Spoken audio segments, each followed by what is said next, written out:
Good evening, ladies and gentlemen. Welcome to Tarnation TV. We're broadcasting here on Tuesday night again at the Maverick Cup Series, part of the High Voltage Racing League. This evening is a combo race with the West Series, so some of the West drivers are in here tonight, I do believe. But we'll look at that a little bit later.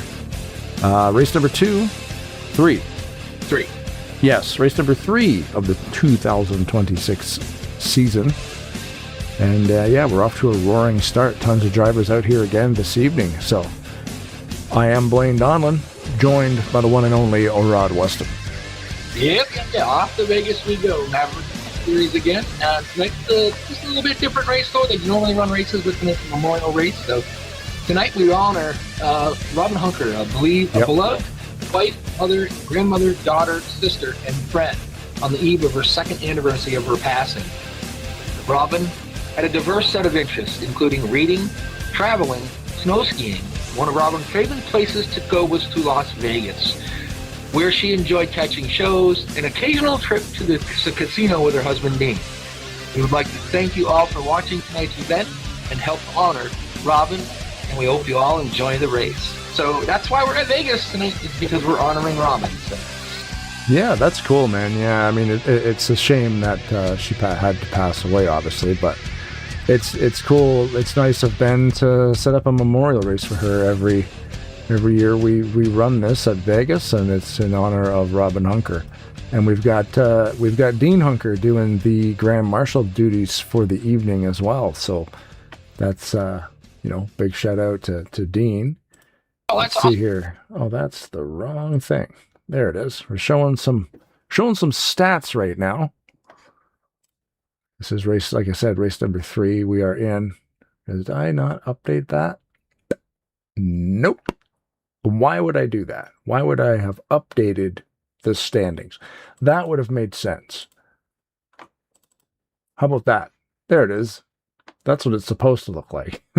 It's the simplified version here.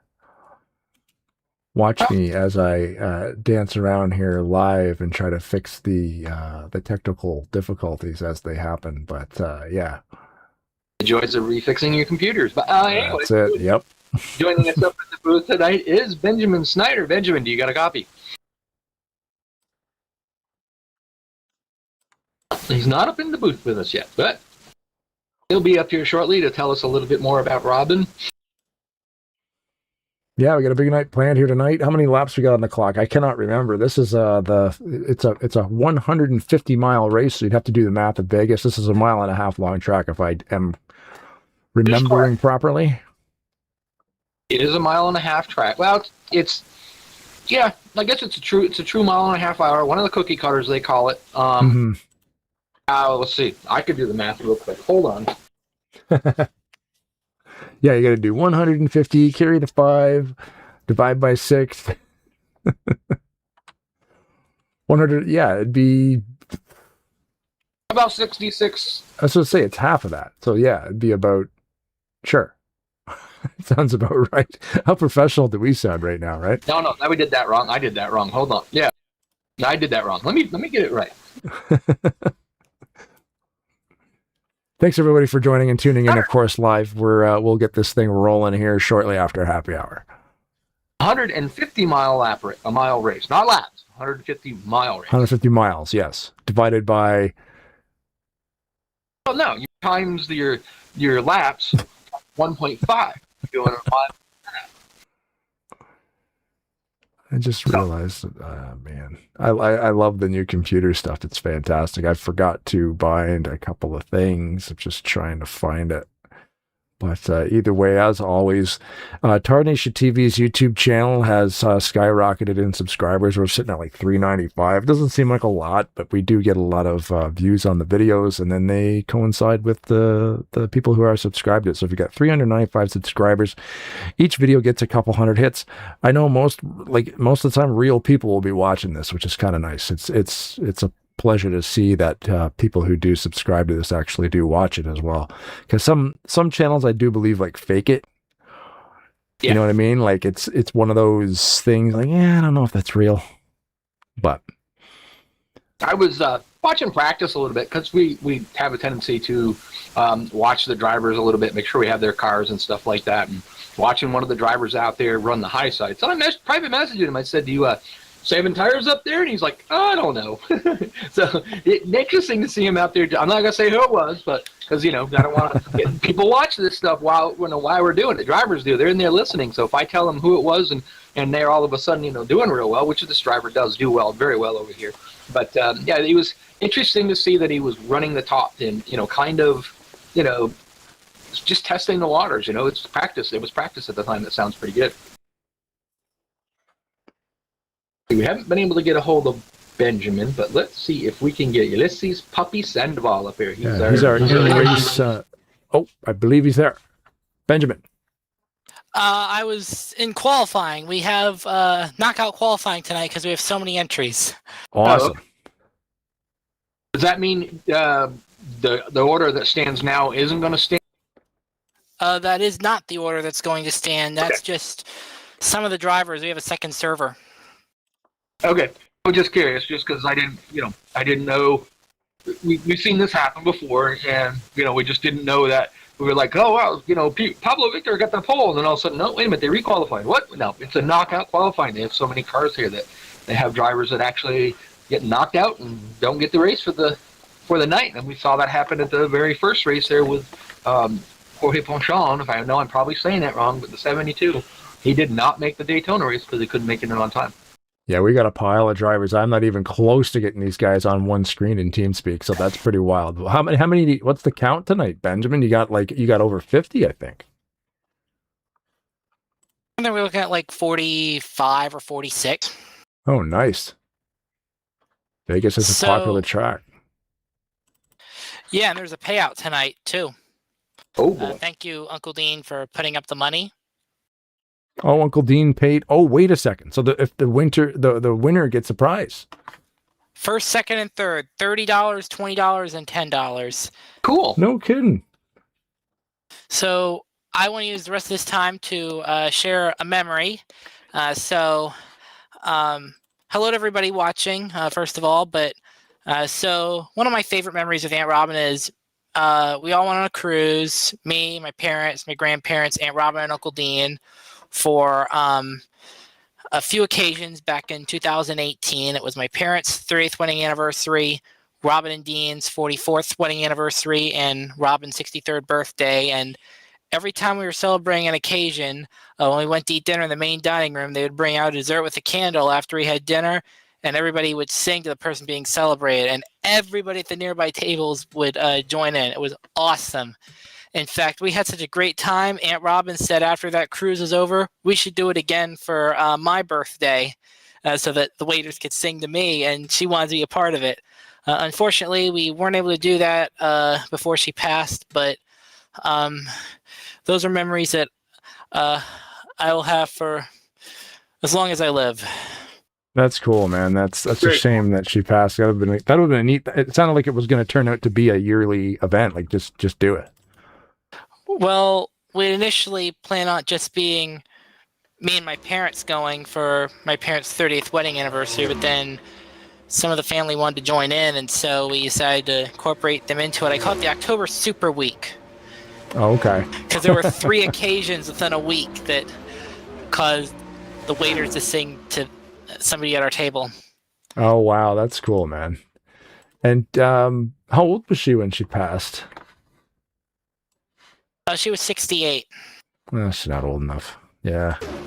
Yeah, my grandma just passed away a couple of years ago, but she was like 94. So it seems like that's a good range. You kind of did your thing. And if you don't, it's a shame, man. Yeah, sorry for your loss. And it's cool that you run this event every year too. And we're honored, of course, to come in here and do it for you because, we want to put on a good show and hopefully we can pull that off.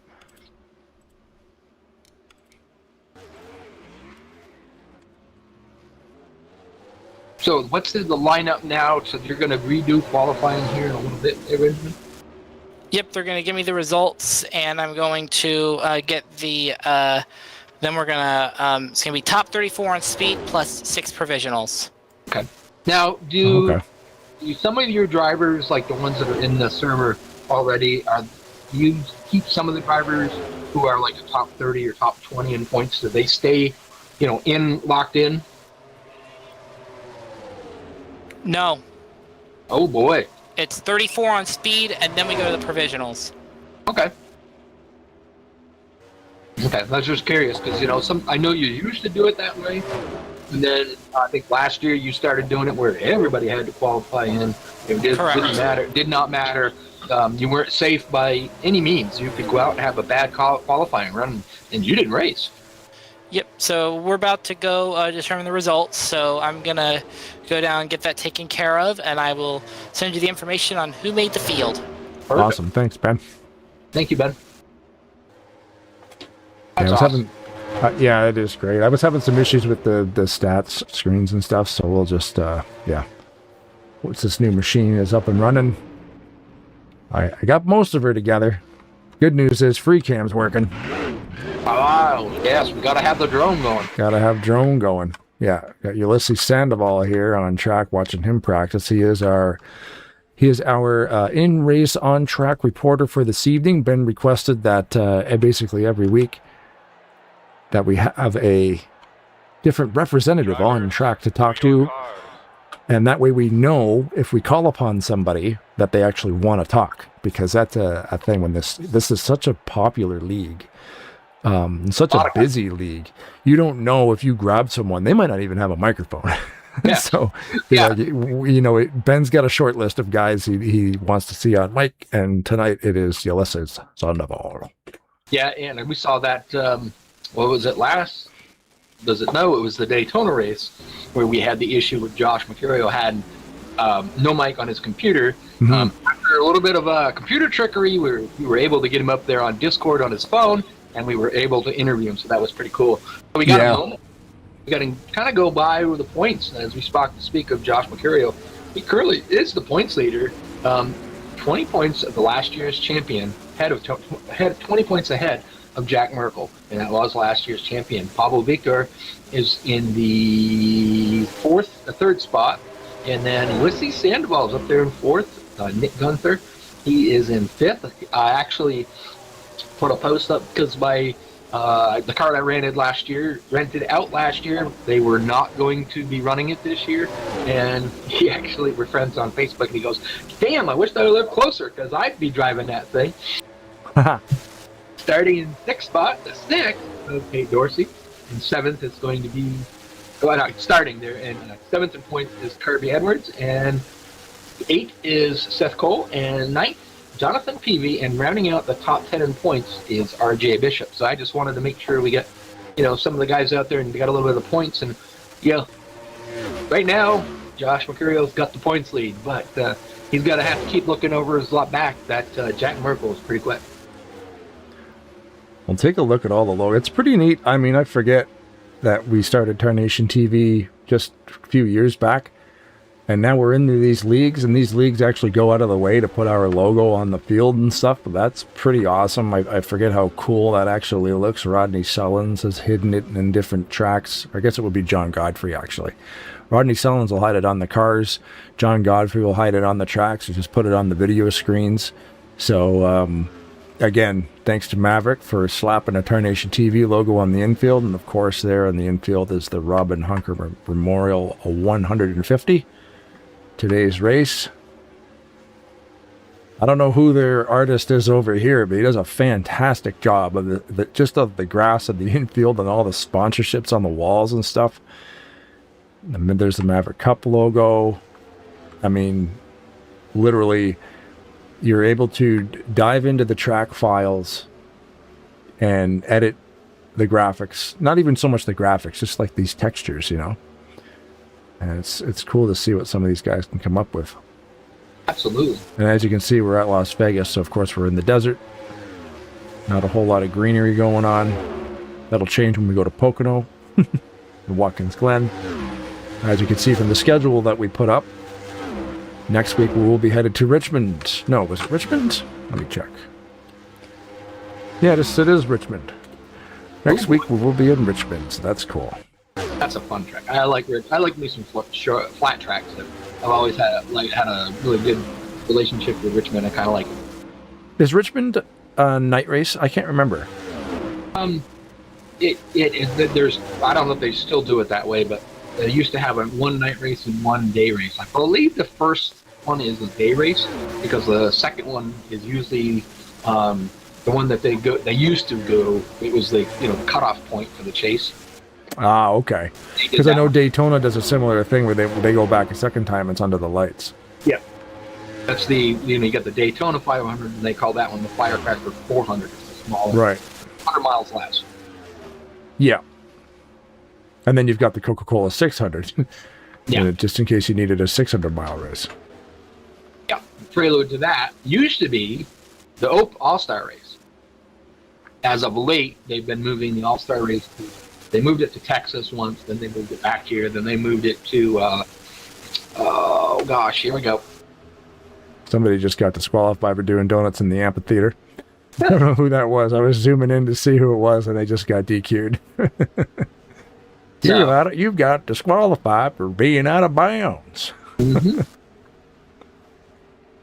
And who did all this track side stuff is crazy. There's all kinds of cool stuff in here. Thanks for coming on this journey with me, everyone. We're just wasting time here while they do their extra qualifying and stuff. Whoever put this in the interior of this track together, it's nuts. They got Victory Lane. They've got they even put the stairs. There's Victory Lane there. They got stairs up to the broadcasting booths, and it's pretty awesome. That's pretty cool. Yeah. I didn't dig into the README file of the track. I do not know who. I don't know who put that one together, but either way, hopefully we're doing a good job for you. And that is if they signed their work, kind of thing too. Yeah, you hope that inside a README file, if anything you download for this game, that there's the information for, who put the track together, who did the original texturing and all that kind of stuff is in there, because I do like to give those people credit. I know the community, the NASCAR 2003 community, here we are 23 years later, and it's still bananas how much stuff's coming out. A guy online in the last couple of weeks, Jonathan Claddell is his name, and what we use to display ticker information, if anybody wants to get technical, there's a program we have to run called Apache, which is like a virtual server that you run on your computer, and then they're able to pull the data from the game with a program called GNL TV, and they run it through Apache to make it look like a web page. Then we can scroll it across the top, and you can see who's running where and how far they are from the leader and all that kind of cool stuff, how fast they're going, all that. Well, this guy is he's abandoned, Apache's old, and GNL TV is old.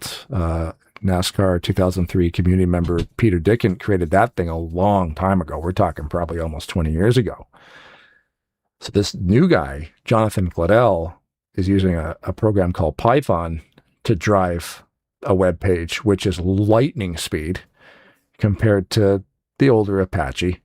The stuff he's able to pull out of the game is madness. It almost looks like iRacing, the stats and data, and he's even got like a track map. A little radar ball follows people around the track. And the ticker is crazy. He has the vertical ticker, and it's real time. When cars pass other cars, they flash green and they flip, just like they do on actual broadcast television. And I'm thinking, man, when this guy is done with this, we're implementing it here, because to have something that sophisticated in a game this old, I can't wait. Oh, it's flawless. I've seen some of the stuff that's been posted. I know you said link to it. And the guy's doing some amazing work, really. It's kind of cool what he's doing.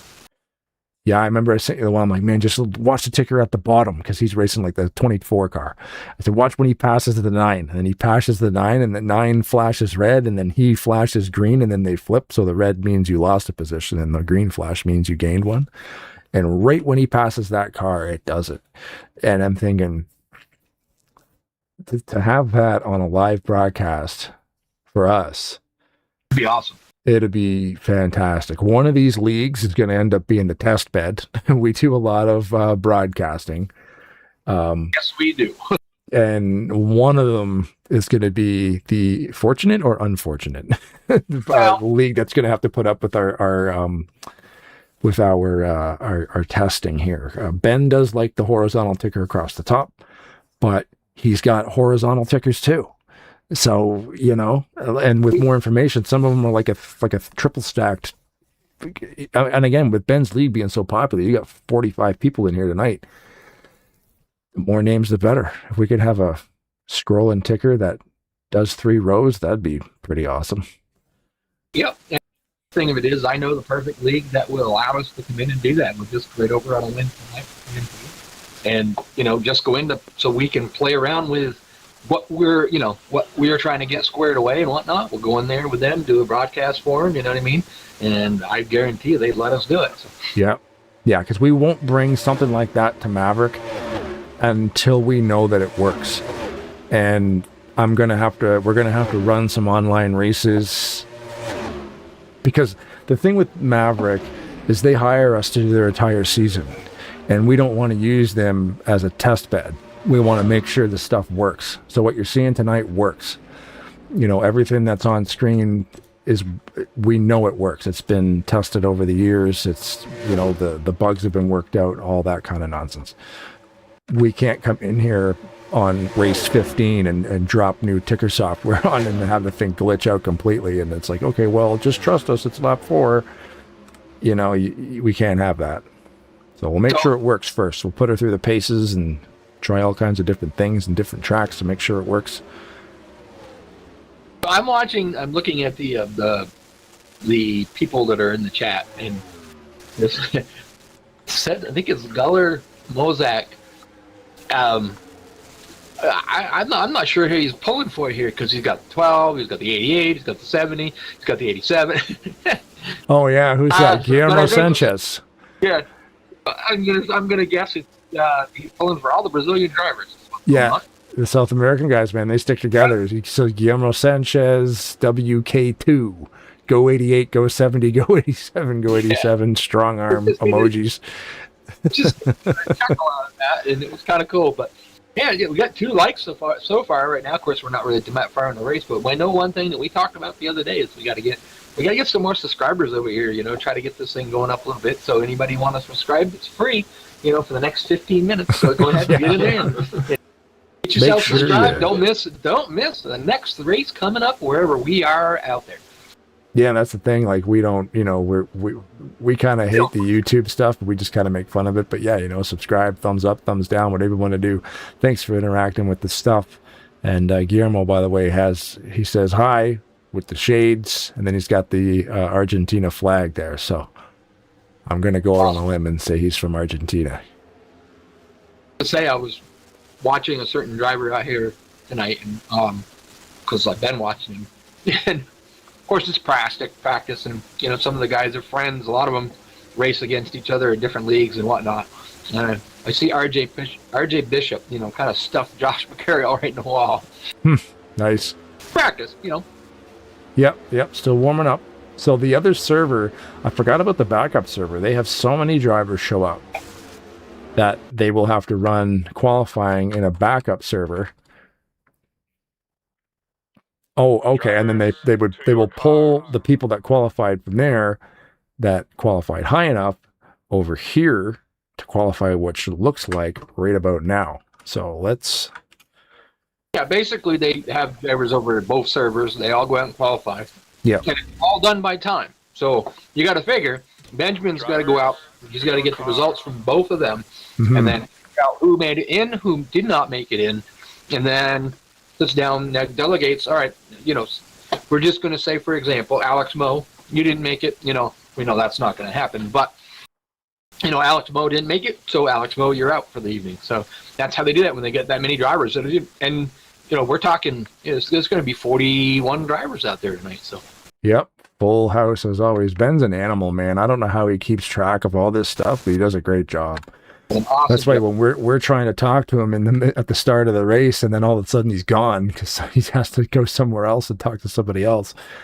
But you know, when it's go time, oh, there's another one. I'm finding all kinds of neat stuff. There's another Tarnation TV logo in the corner. Oh, shucks, guys. Right next to the Thrive Hive and Monster Energy signs. Oh, there's Landlord Leasing. I think that's a Hunker thing, because I recognize Landlord Leasing from our Grand Marshal video we're going to be playing here shortly. We'll see. There's a billboard for Robin. Yeah, I saw that when you did the drone down the back streets there once. Yeah. There you go. Riley Auto Parts. I went there today. Man, they got all kinds of stuff. See, without this drone cam, you'd never even see half this stuff. Yep. Unless you're in the driver's seat. Yep. Yeah. If you're racing around, certain camera angles will catch this stuff. But we got our little drone camera we can fly around in here. Oh, right in front of a pole there. Yeah, we got all kinds of RVs up on there. This is like a very detailed track. The Vegas that came with the game in 2003 did not have this much cool stuff going on. Wow, I'm just checking out the qualifying order. Right now, Mercurio is down at around 18th position. The 87 of Neto is on the pole so far. Keith Hughes, Jonathan Peavy, Michael Norman, Jack Merkel, your top five currently right now. They're still got a few seconds to get through qualifying. Right on. Merkel, our points leader, currently back there in the 18th position, starting position. Yeah, and we spoke with him the last week or two as well. He's not having any of those crazy bets this year. He's just going to race the races, and if he wins, he wins. If he doesn't, he doesn't. And he's definitely going to be the one to beat, though. So the 87 of Neto is going to be on pole. Outside going to be Keith Hughes. Third is going to be Jonathan Peavy. Then we have Michael Norman, broadcaster over to FRN. And then last year's champion, Jack Merkel. And then the 55 of Gunther is starting 6th. 7th will be Anthony McCurry is in tonight. We haven't seen him yet this season. 8th, Pablo Vitor. 9th, RJ Bishop. 10th will be Noah Hart. I will let you go from 11 to 20. Oh, you put me on the spot. I do every time. Gives me a chance to take a drink. Okay, so you said Noah Hart's in 10th, so I'll continue with our on-track contact this evening. Ulysses Sandoval in the 96th, in the position 11. Alex Moe in 12th. Tate Dorsey in 13th. Oh, I can't remember Figueroa. I hope I'm saying that right. That's a tongue twister for me. It is. I want to say Figueroa. That's a tough one. And then Gutierrez in 15th. That's Santiago Gutierrez. I think we do have a couple of different Gutierrez that'll actually show up to these races, so we got to be specific. Santiago Gutierrez in the 81, sitting in 15th spot. Zachary Hall in 16th. Alex Rodrigo in 17th. Carnby Edward in 18th. And we've got, Torres. Torres is first name. Let's do the last name.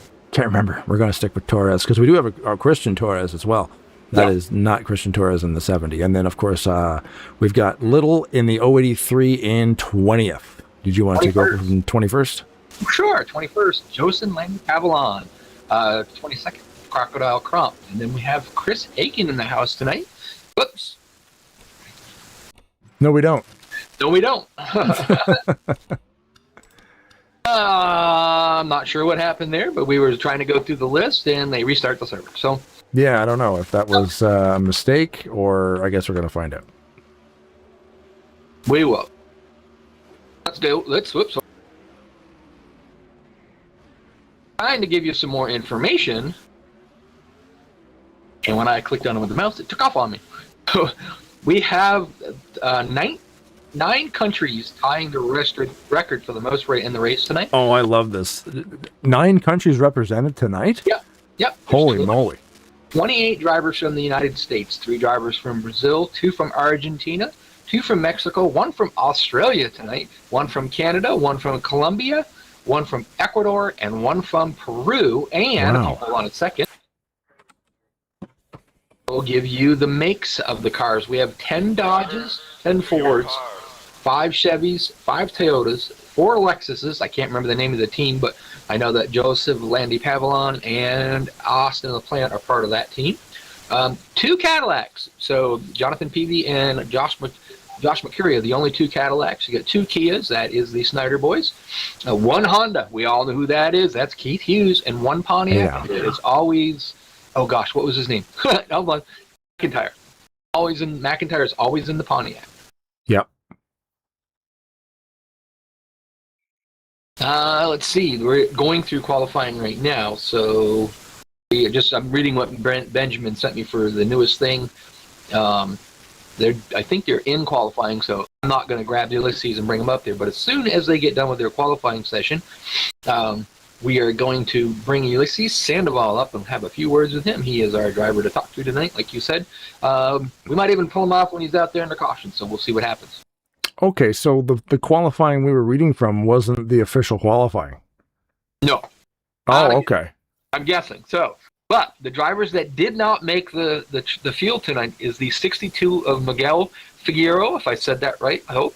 The 50 of Gustav Quirero, the 89 of Quinton Moore, the 98, if he would stop texting me, the 98 of Matthews, the 59 Jack Hopp, and oh wow, the 01 of Javon Anderson did not make the field tonight. So that's Jovan Anderson. Yeah, that's a strange. Wow. He didn't make it.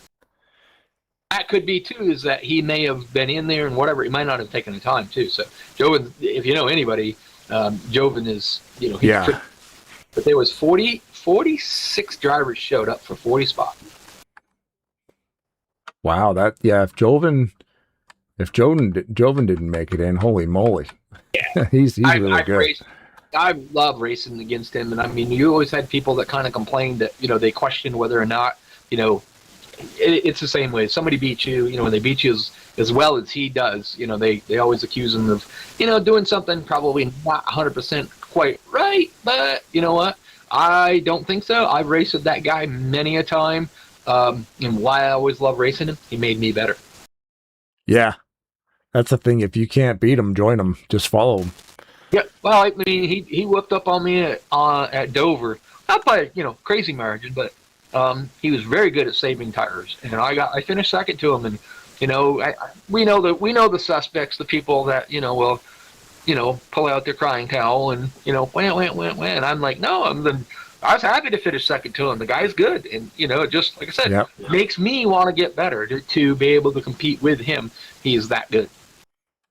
That's like racing Jack Merkel, racing John Wall, Jamie Tedder. These are just drivers that race in all kinds of different leagues. They're the top of their game, and they do well on a lot of different tracks too. Some guys are really good at super speedways. Some guys are really good at road courses, but then some guys are just good all around everywhere. And like Merkel here being like Mercurio, Dorsey, like a lot of these guys. Well, even Jovan, which I'm surprised that he wasn't able to pull it out, but that just shows you how much talent is in here. Well, before we go running off through the qualifying list yet again, we've got Ulysses Poppy Sandoval. You got a copy? Hey, how you doing, guys? There he is, the old lightning man himself, So I have a question. I guess the first thing I want to know, because I know some of this, I know I'm a little bit off, but how many years have you been doing this online racing? On April, if I'm not wrong, on April I will have 3 years, I think. Yeah, starting from 2023. Yeah, because I remember the story. Yep. You started out with a keyboard. Yes. I forget who it was that sent you a wheel. Dotson. Sean Dotson. Sean Dotson, that's right. Okay. And last year... He might want it back, though. Probably. Last year, you were the HVRL Truck Series champion. Oh, that was the Saturday Series champion. Saturday, okay. I'm yet to win that title, but I'm close. This season, I'm gonna try to be the champion. I'm confident that I will have a good season. I hope. Well, currently, right now, you're sitting in the 4th position. You've had some great races so far over here. The 2, we're on to the 3rd one. You just got to keep your nose clean, get out there, and the biggest hurdle you're going to have is that Josh Mercurio and Jack Merkel guy. You also got Pablo Vitor, who are, those are 3 pretty stout drivers over here. I know you're pretty stout, but we're not racing super speedways every week here. You gotta, versification of different tracks. So I know your prowess at a super speedway, but how good are you at these other tracks? We just about to find out. Oh yeah, well this is a tire consuming track, so and that's the type of racetrack that I like racing at. I think I'm gonna do okay, fairly okay, because Rockingham was another tire saving, tire managing track, and I ended up in the top five. I finished in the top five. So if this track races the same way, if it's gonna be like that, well, I don't feel so much because you're still fast, very fast on this track. So it's not only you have I don't think you need to slow down more just to save tires because you're gonna lose a lot of time over here if you try to do that. It's all about managing your laps and try to be way faster when you think you can. But it's gonna be real tough to make a fast lap and an efficient lap. Yep. No, you're still running the wheel that Sean Dotson sent you. Yes, so Sean sent me this wheel with no cost. He just told me he was gonna send it to me as long as I paid the shipment, and it paid off. Nick Gunter helped me setting up my wheel. He shared me his wheel setup, and I've been and all my friends have shared their information about how they drive and all that stuff, and I feel like I have learned from them.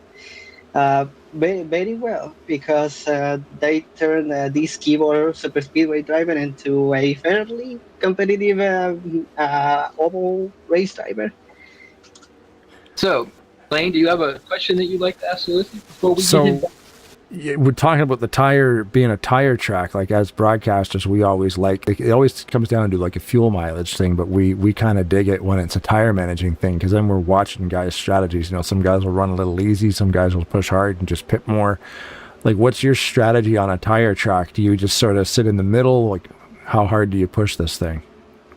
Well, it is also key to have a good starting spot. I'm gonna start in sixth, I believe, and I don't need to. If I give up some positions and then we have a yellow, it's gonna ruin the whole thing. So it is unpredictable. I don't really know what to expect because if you have a yellow, your entire strategy resets, and you need to think about how many laps we have to go. How's your tires? How's everybody else's tires and all that stuff. It is over here. It's very unpredictable. You don't know what strategy is gonna matter. So it's best to improvise as you go as you race. And when's tonight? Obviously, you're racing here at Maverick. When is your next race? Are you racing tomorrow anywhere? No, I'm gonna be. I kinda have a few days off now that the Icebreaker series from the Gunter ended. Now that so I don't have a race for Wednesdays. I'm gonna have to wait on Thursdays. On that, unfortunately, on Thursdays I'm out of the chase for that series. So I gotta focus on next season and at least learn something new if I can for the remaining races. And then I have Friday for trucks. I will still have a few races before the chase begins. I might as well get some points so I can start fresh by the time we start the chase because we only have 3 races to make up. After the chase to be the champion, you need three good finishes on that series, on the chase to accomplish that. So what? We're tomorrow, Rod. We're at TMP. Yes, we're tomorrow at TMP. Yep. Yeah, so you could always come over there and race, and we'll broadcast you again. You can't go over there yet because remember the limit on how many races you have to run a certain amount of races to be able to do that. So. Oh right, I forgot. Yeah, they don't. Yeah, you have to be in there before. Yeah, gotcha. So we're gonna let you get back in there so you can go find your pit stall, whatever. You don't mind if we sometime under the caution, kind of bring you up here and ask you a few questions during the race. Oh yeah, especially under cautions because I'm gonna be on the flat out server with the mic on and turning my mic on the Maverick server is gonna freeze the game a little bit. So if I'm taking service, I need to be quick and switch microphones there. If if like I said, if you're going to do that, then we probably won't bother you during the race. So we'll wish you the best of luck, buddy, and go out there and get yourself go win this championship over here. Thank you, Rod. I'm gonna. I'm up to any challenge. And thank you, Blaine. Thank you, Rod. And now that we are all alone without Ben around, I'm a partially co-broadcaster. When am I getting a contract? We'll sign you up. I have to send my lawyers over. My lawyers will talk to your lawyers. We'll make a deal. All right. Don't tell Ben about it. I'm gonna go. He wants to steal my job. All right. Good luck, buddy. Have a good time. Thanks, Ulysses. Good luck. See ya. Get out of my head. What do we call this? Get out of my... No, I like Ulysses. Is awesome. He's only been racing in this thing for 3 years, dude. That's why I brought it up, because I That's knew. That's crazy. I was going to say 4. But, yeah. That's why I said I was kind of questioning that for a minute, because I knew it wasn't that long, So I knew that he had just started. I did know the story about the wheel. He started out, like I said, with the keyboard. And there's some guys out here tonight that run keyboards. That some of them you can see. Those ones that you can see, they need to get a hold of Cody Lamas, because that guy has got it figured out. You just never guess it. You watch Andrew Miller. He's running with like a PlayStation controller. And Andrew Miller is one of the greats out. A lot of the tracks, not necessarily every track. We talked with Cody about that, how, he's really good at super speedway. Awesome at super speedways. I kind of can't wait to see him get to Martinsville, just to see how well he does. You know what I mean? Yeah, I forgot about the gamepad thing. That's pretty sweet. That's one of those things that, again, people have modified this thing so it can be used any kind of control you can throw at it. Joystick, anything. It's awesome. We are going to racing.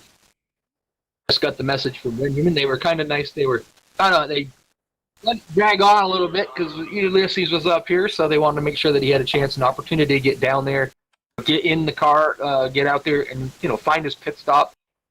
It may not sound like much, but a lot of people they have to understand that you got to go down there. You got to figure out where your pit stall is, so you get a kind of an idea when you come down pit road where you stand, so that it's easy to figure it out. If you don't, you come down there. Sometimes you're not really sure where you are, and then sometimes you will overshoot your pit because you don't know where it is. Yeah, and depending on the pit board too, like some guys have similar art on their pit crews and stuff. Like I've used the same pit crew every time. I designed it once and I left it. There's no number on the sign. It's just a typo negative logo, the best band in the world. And then so when I look for that logo. It's a bright orange box. It's always the same. No matter what mod, what car I'm driving, what truck I'm driving, it does not matter. The pit crew never changes, which is a bonus because you can just roll with the same thing. And that's kind of what I do with when people want me to like paint a vehicle for them. I will ask them, like, do you want me to just pull one from an old scheme? Like, oh yeah, that's fine. Like, I'm not being lazy. I'm just like, that's just what's familiar to you. I'll go back and grab an old one. So anyway.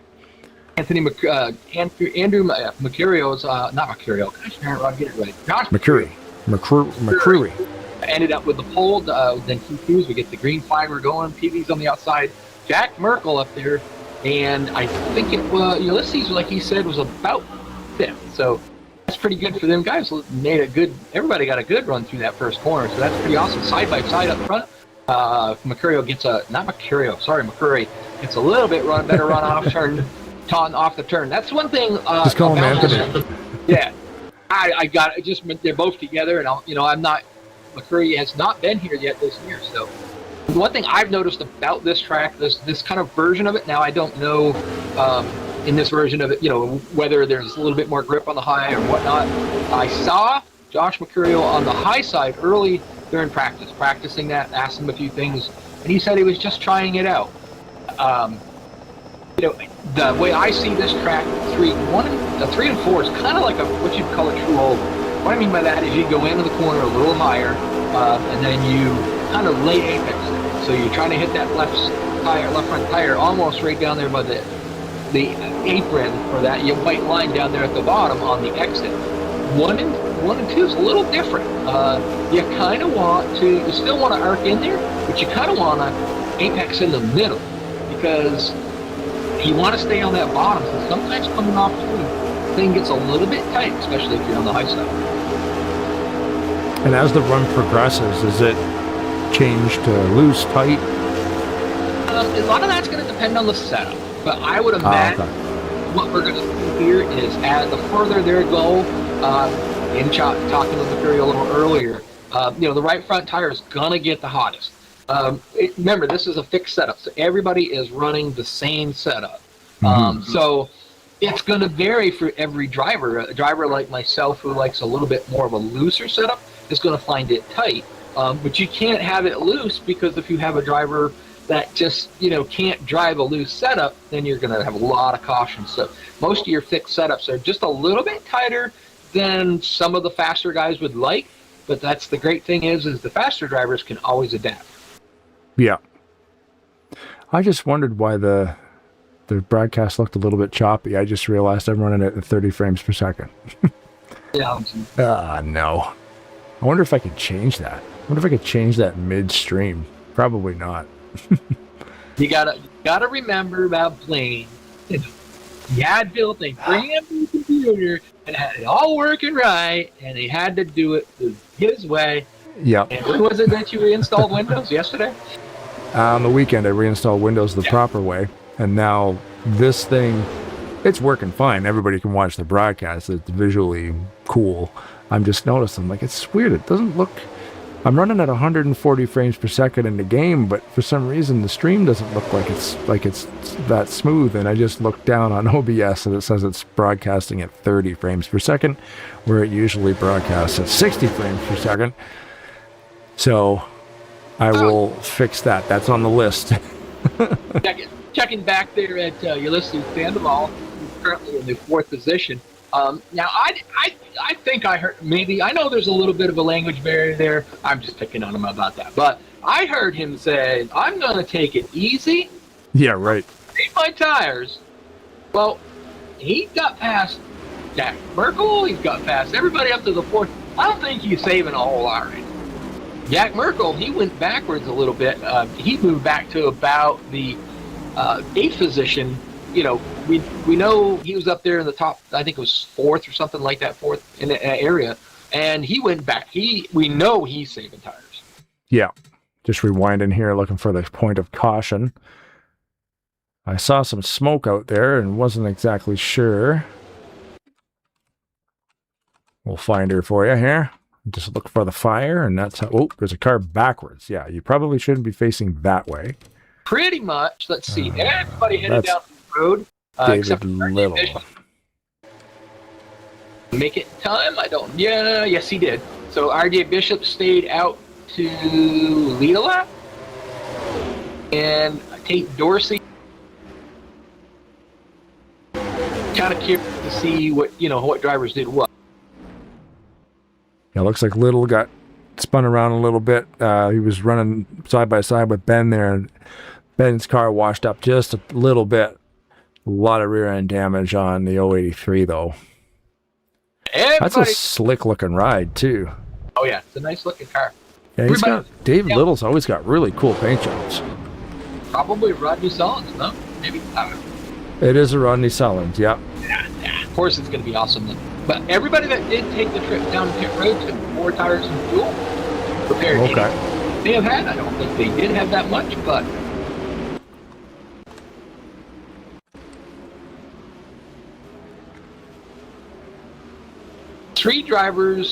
Four drivers that did not pit. We said RJ Bishop, Tate Dorsey, Dave Little, and obviously Benjamin Snyder. They stayed. They didn't pit because they had the damage, and it's a smart thing for them to do. So if you are, let's say, you get caused in that incident, you get up behind everybody, you pull in pit, and you get there a little bit late.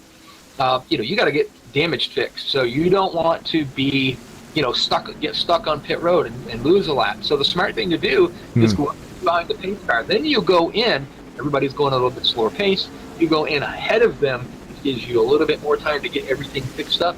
get you back out there on the track. Tate Dorsey is staying out, and he did not take tires, but he did lead that lap. Now, that's, he might be okay. We're only 10 in there, but as Ulysses said, this is going to be a tire-eating track, a little bit more than you would see it like at Daytona and whatnot. So, it's going to be hopefully a little bit, cautious. Mercurio right behind him because them older tires are going to be a bit slower. So it just hopefully, that doesn't cause any problems up near the front. Early in the race, though, it's always good. Maybe, a little bit of track position here. Some guys are like, I'll just get all kinds of extra tires there. Different strategies. The administrators here do have control over the yellows. So once everybody's got their service, they'll just throw it green. As you can see, the lights are off on the pace car.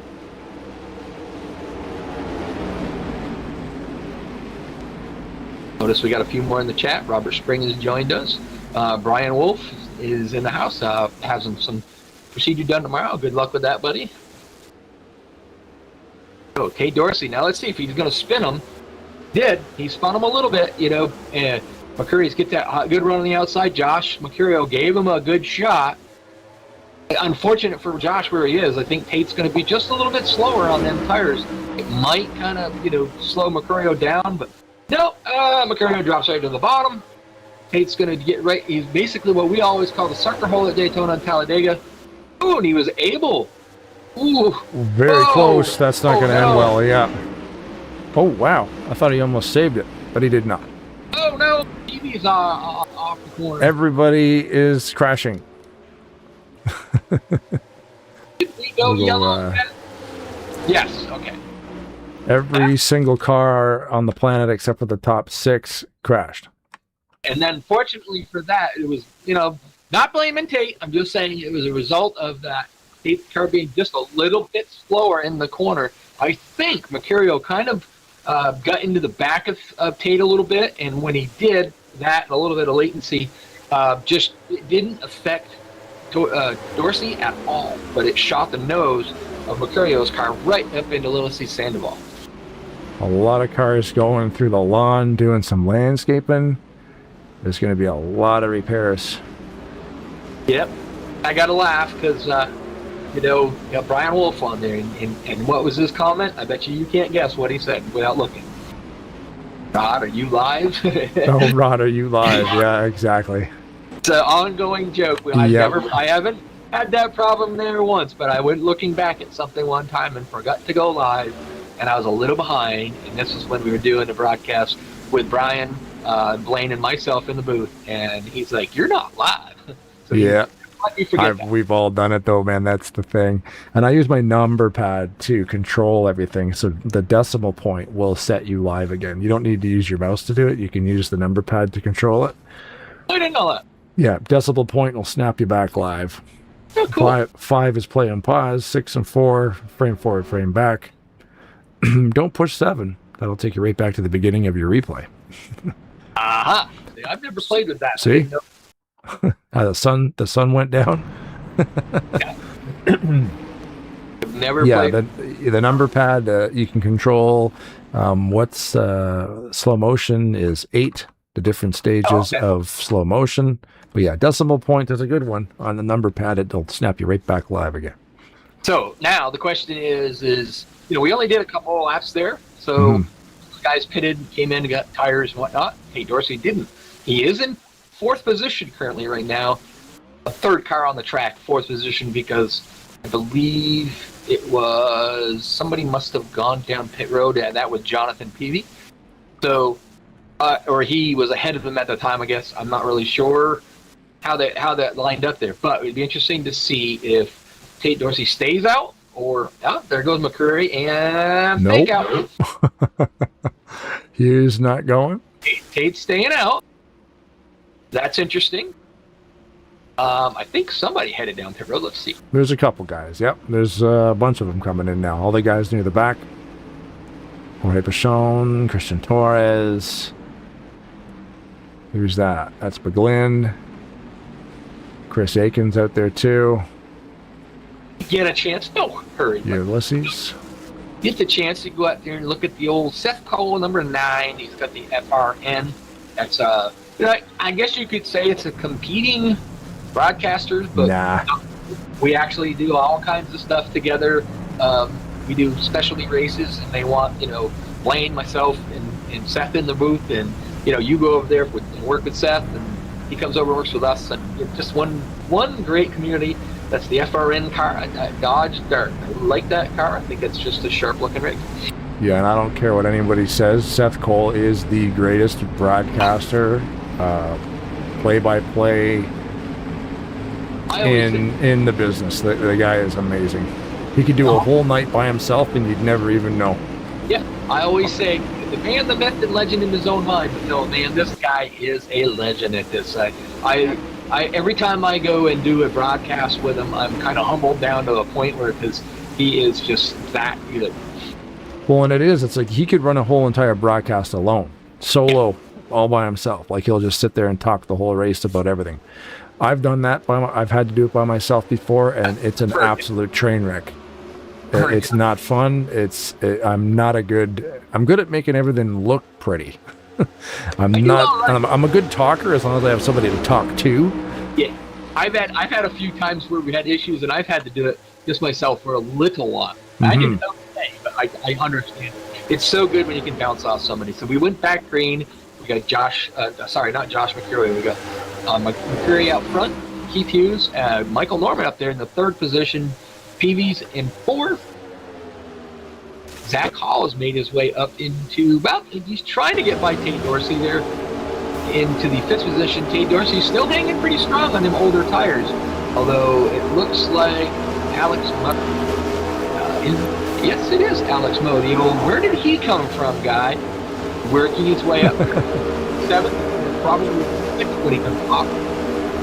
I like, that's another one of those guys that's a lot of fun to race with, like we had talked about with Javon. He is Alex is a professional. I mean, he is a very good driver, very smooth driver, not an aggressive driver. He, accidents happen, we all about that. But as far as you want to rate somebody that's really, really good and good to race with, he is an awesome driver. And not only that, I mean, he is, like we always say, where did he come from? He will ride around, especially in Michigan. Hard to beat at Michigan. He'll beat you at Michigan. 100% he'll win every time. Absolutely. I like racing with him because he, like, again, there's another guy that just elevates the race for me. It makes me want to, work harder to catch up to him. You can see the speed here on board right now with the 448 Alex Moe. The speeds he's reaching when he hits the corner is almost on the back straightaway into 3. It's about 190. Backs it down to about 173 or so through the corner. But watch the speeds on the front straight. He almost gets to 200. And a guy that we talk about, Ulysses, we're talking about saving tires. This is a track that's going to be what's going to happen.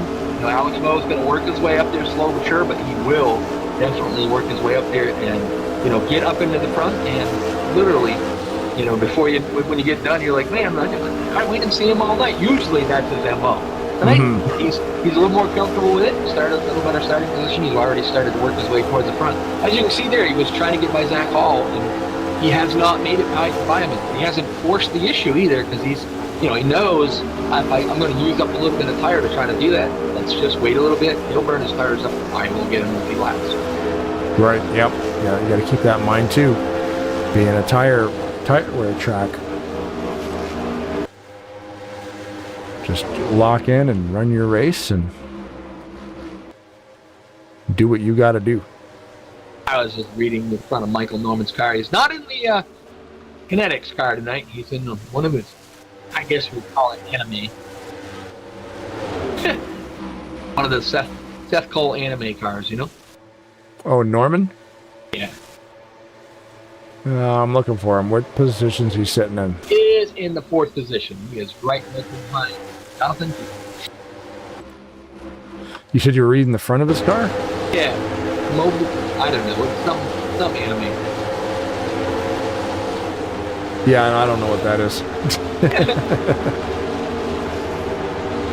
I'd say McCreary's car is a little bit different than he normally runs, Usually he's got like a black and yellow and kind of whatever. Our leader now, McCurry's out there. But 06, we got so many number changes this year that are just a little different.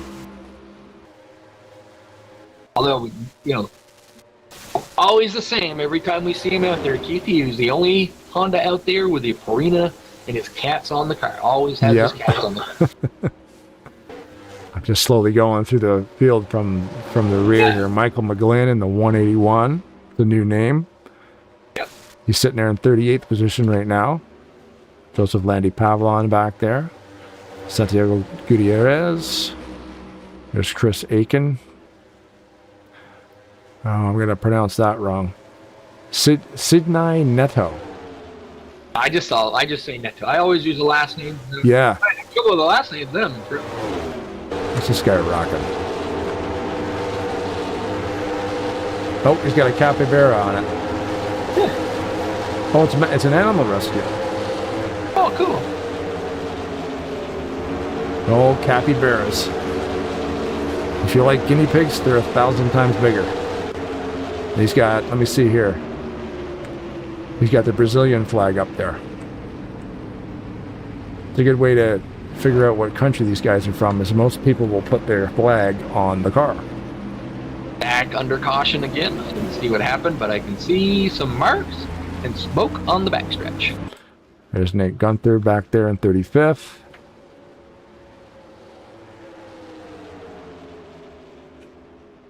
Matt Scully in the 44, sitting there in 30th. Mike Carroll in the 35. Seth Cole in the number 9. Josh 2 in the 85. That retro-looking paint job's cool. There's Tate Dorsey. Jorge Pachon. Juan Figueroa. I gotta ask somebody how to pronounce that. My brain wants to say it one way, but so what? Figura. I want to say. I don't know. Benjamin in the chat room there. He's out there racing and talking to us at the same time. He says that Neto's first name. He said kind of pronounce it like Sydney. Oh, is it Sydney? Okay. Because it looks like Sydney, I think is what I said. So yeah, Sydney makes sense. Sydney Neto. It's pronounced like that. So okay. Okay, so here we go. Now we can finally say Juan's last name. Figueroa. Oh, okay. Yeah, because it almost looks like Guerrero, but it's not. That's what's messing me up, I think. I see Guerrero, but it's not Guerrero because it's got the G-U-E. So yeah, I like trying to pronounce the names, though. I like to get them right. That's my thing, especially being a courier, like working for FedEx. You have to be able to spell names and pronounce names, and I always ask people, like, hey, did I get it right? And they'll correct you. I want to get it right. I'm not afraid to ask if I'm wrong. If I'm wrong, I want to get it right. Figueroa stayed out. He's going to stay out and try to lead. Figueroa's going to stay out there and try to lead this lap, along with Josie landing Pavlon. Yep. Well, Pavlon's going around. So he must be the lucky dog. Sorry about that. Yeah. And I did see Seth Cole head down pit road. And there goes the 81 of Gutierrez as well. Of course, Seth Cole ended up leading that lap because on pit road he was able to get to the start-finish line before Figueroa did. Well, so there's Miguel and Juan Figueroa, and they're not related according to Benjamin in the YouTube chat. They're not related. Crazy. A lot of the times I'm going to see, similar last names. Like if your last name is Smith, yeah, you're probably not related to the other guy named Smith. But I've actually never seen that last name before, and that's pretty cool that they're not related. Well, that's like Dante Ricky. I kept calling him Richie. Mm-hmm. And we found out that is actually his name used to be Richie, but it got changed many years ago. Generations. It was lost in translation, which is crazy. Like he traced it back, and it actually was pronounced Ricci, and then they switched it. Because there's a hockey player, Ricci, as well. Yeah. And I've always said Ricci. Every time I see that name, I say Ricci. Christina Ricci. Same here. The hockey player, it's like in the 90s. I can't remember his first name now. It's totally off. Just left my head. But his name is Ricci as well. And it's like, I've never said Ricky before. R-I-C-C-I is Ricci. Pace car's on pit road. Figueroa. Did I say it right? I guess. I was going to say he did not get a great start. That means Figueroa. Figueroa, McCreary actually beat him to the line, so trying to stay out there to lead that lap, was unable to do so on the older tires. Has a little bit of damage as well on the right side of that car. Yeah, the 88 of Juan, it just slid up there, just drifted up just enough. So he's getting a little loose in the middle. He's holding on to her, he's just losing speed. Yeah. All them good tires around him, there's a chance they're going to eat him up pretty good. So I think he wants the high line. I think that's what he's trying to get to. And the fact that you start first, you're forced to start on the left. Although I do believe they get lane choice. I cannot remember, but I'm certainly focused on Noah Hart. I was going to say, I thought maybe they did get lane choice, but right now they might. He dropped all the way back to 10th, and we're back under caution again. It sounds like the engines have lifted.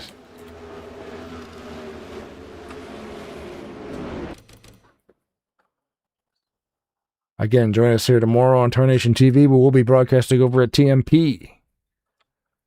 Their second round of the IROC Elimination Championship Series.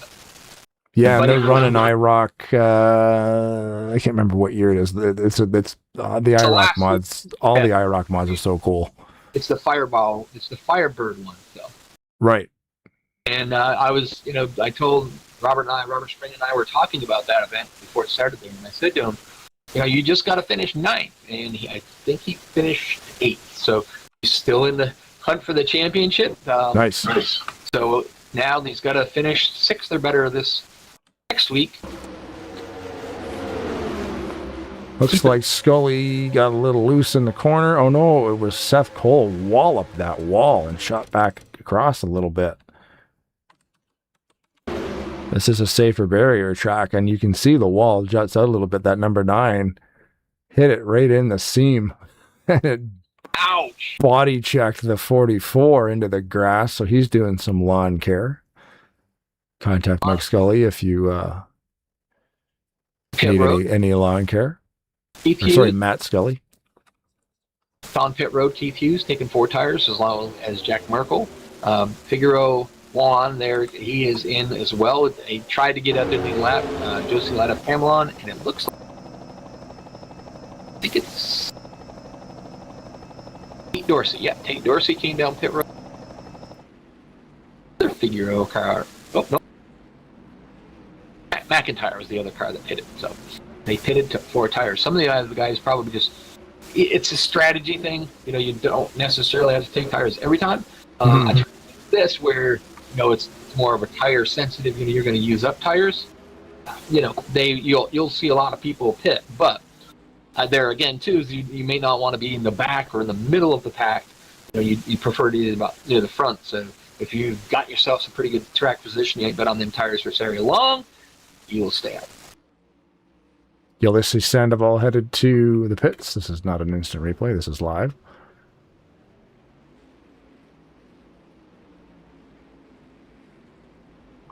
Thanks again, everybody, for watching the live broadcast. If you're watching it live or you're watching on a replay, either way, thank you very much. Enjoy the glorious 30 frames per second. Yeesh.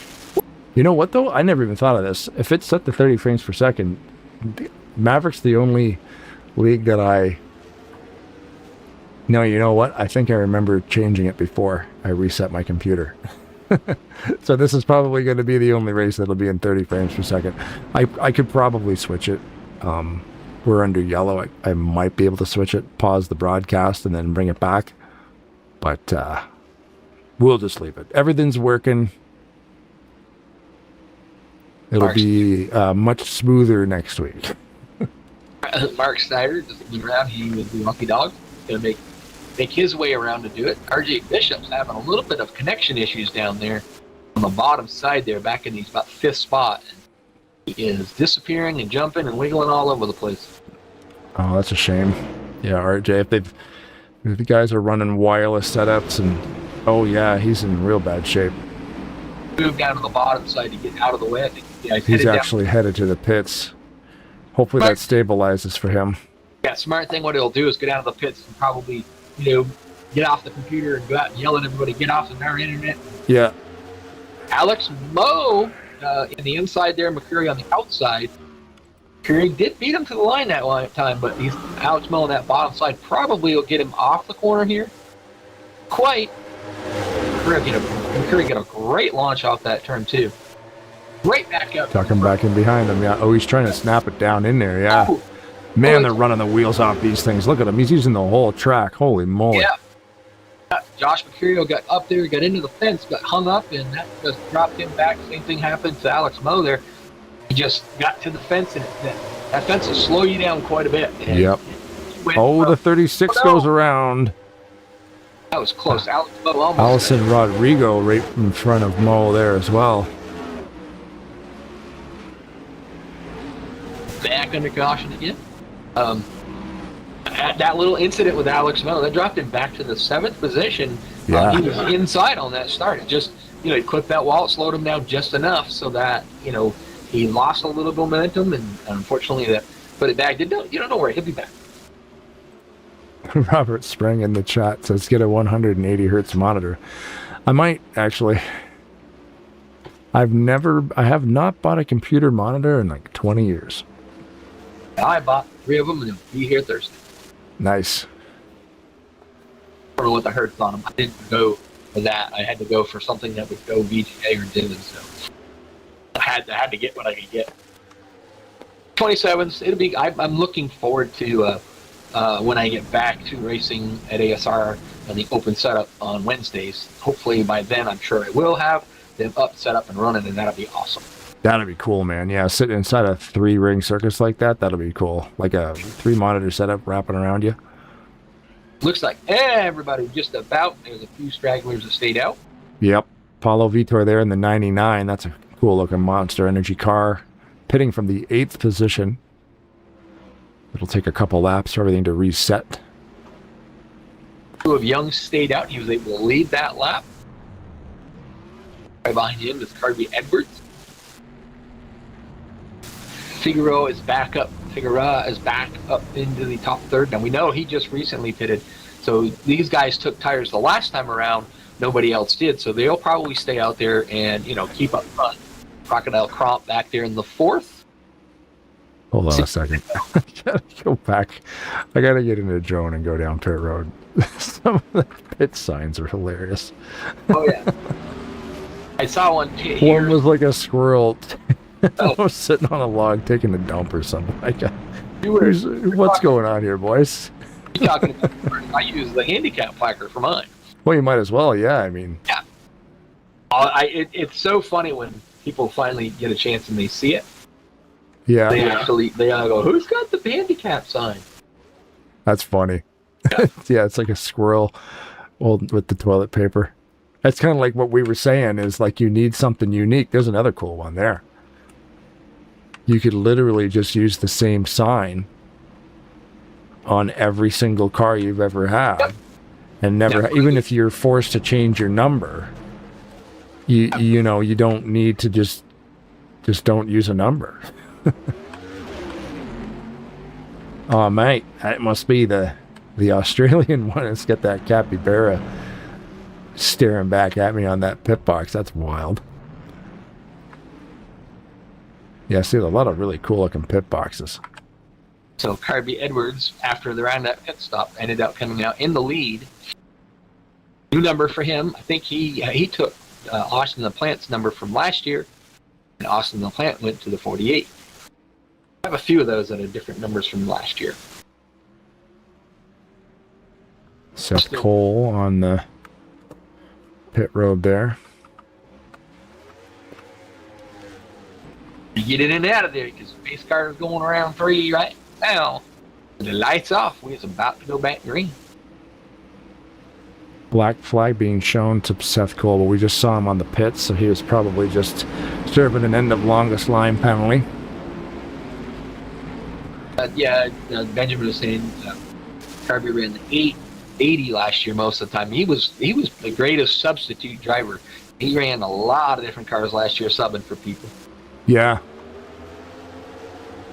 So Sidney Neto was the capybara car. Yeah. You're on the high side. You did not get a very good start. Carby got out there on the bottom. looks like Crocodile Crop's trying to get down underneath them. They just don't seem to get off that bottom of the corner as well as they do in the high side on this track, which is a little uncommon. But like you said, Crocodile saves it. Ew! Woo! That was a heck of a save.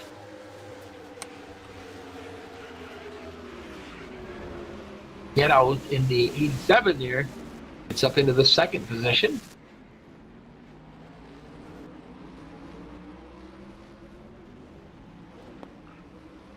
Are we staying green after this? There's some very violent wrecking going on.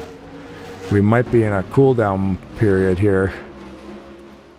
We are still green. Crop's got a lot of nose damage after that. They might actually have to take the front of the car off on that one. Very rarely do you see that in moderate damage. That's crazy. Looks like he missed the drive-through and hit the wall at Wendy's or something. I think 181 Flynn was involved in that. And they've got slowed down a little bit after the Edwards just goes by, puts them a lap down. Sidney Neto's got to be the Australian, right? If you're rocking Capybara on your car, you got to be the Australian guy. So Wow. what's the gosh darn time difference on that? They're like 18 hours behind us, aren't they? Like, it's still yesterday, or maybe it's tomorrow. I don't know. I raced, we had a guy that was in Australia, and we would be racing at like 9 o'clock at night, 8, 9 o'clock like that, and he was just getting out of bed. Right. I'm gonna check it right now. I go Adelaide, Australia, mate. It is 12:30 in the afternoon. Neto is from Brazil. Is he? Scully, Australian. Who's the Australian? Sorry? Scully in the 44. Oh, right. I should have known that, because he was here last year. Yep. Where are you, Scully? I think we've Right seen there. I think we've seen Neto a couple of times last year, but not very often. That's funny. I was checking out Neto's car, and it has a Brazilian flag right on the door. And I'm thinking, like, yeah, that's the Australian. I'm like, man, I got to get my flags straightened out. I think I know my flags. I don't know my flags. Like I say, higher the handicap, they're fun to watch. Okay, so does Scully have the Australian flag on his car? No. You should. Just saying. During that discussion, Michael Norman got himself out front, past Harvey Edwards, and got that Mustang out front. We'll back her up here and take a look at that. Just put Carroll, the 35 of Carroll, a lap down. Whoa, that was close. Woo! Carroll come off the corner, just trying to give as much room as he could.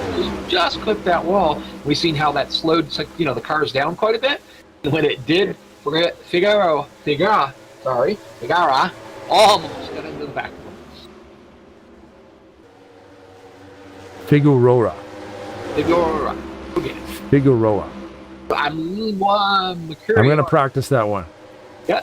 Our current point leader going into tonight, Josh Mercurio, currently in the 9th position, working his way up to the front. Ooh. The back of Jorge Ponce's car is just beat up.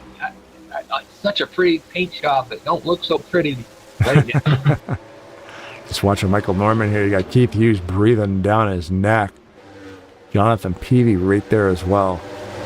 There's the difference. What you see right there is kind of like the guys that didn't take tires, even though it maybe only been a couple of laps, and then we had the caution, and the guys that did take tires. Right. So those guys that were out front, they were doing fine there for a little bit, and then just as soon as they get to that certain kind of plateau with those tires, they start to fall off where those new tires haven't hit that plateau yet. So those are the ones that are pulling them up to the front is that newer tire. I'd like to see Keith Hughes run a full season. Last year he didn't do it. I guess he, doesn't run every single race. Some of the races, like the road courses, he's not a real big fan of them. usually just sits in, plays sitting admin for him. But I'd like to see him run a full season to see, would he have something for Jack Merkel and Josh Mercurio? Well, that's the thing. Even if you're not like the best at a road course, you could still get out there and end up picking your way around like a 20th position. It's points, right? Like it's still, you're accumulating points. If you just skip the race because you don't like racing at Elkhart Lake or Road America, whatever you want to call it, then you miss out on, you get zero. At least if you start and maybe make it somewhere in there and end up coming out of there with 90 points, it's 90 points. It's better than nothing.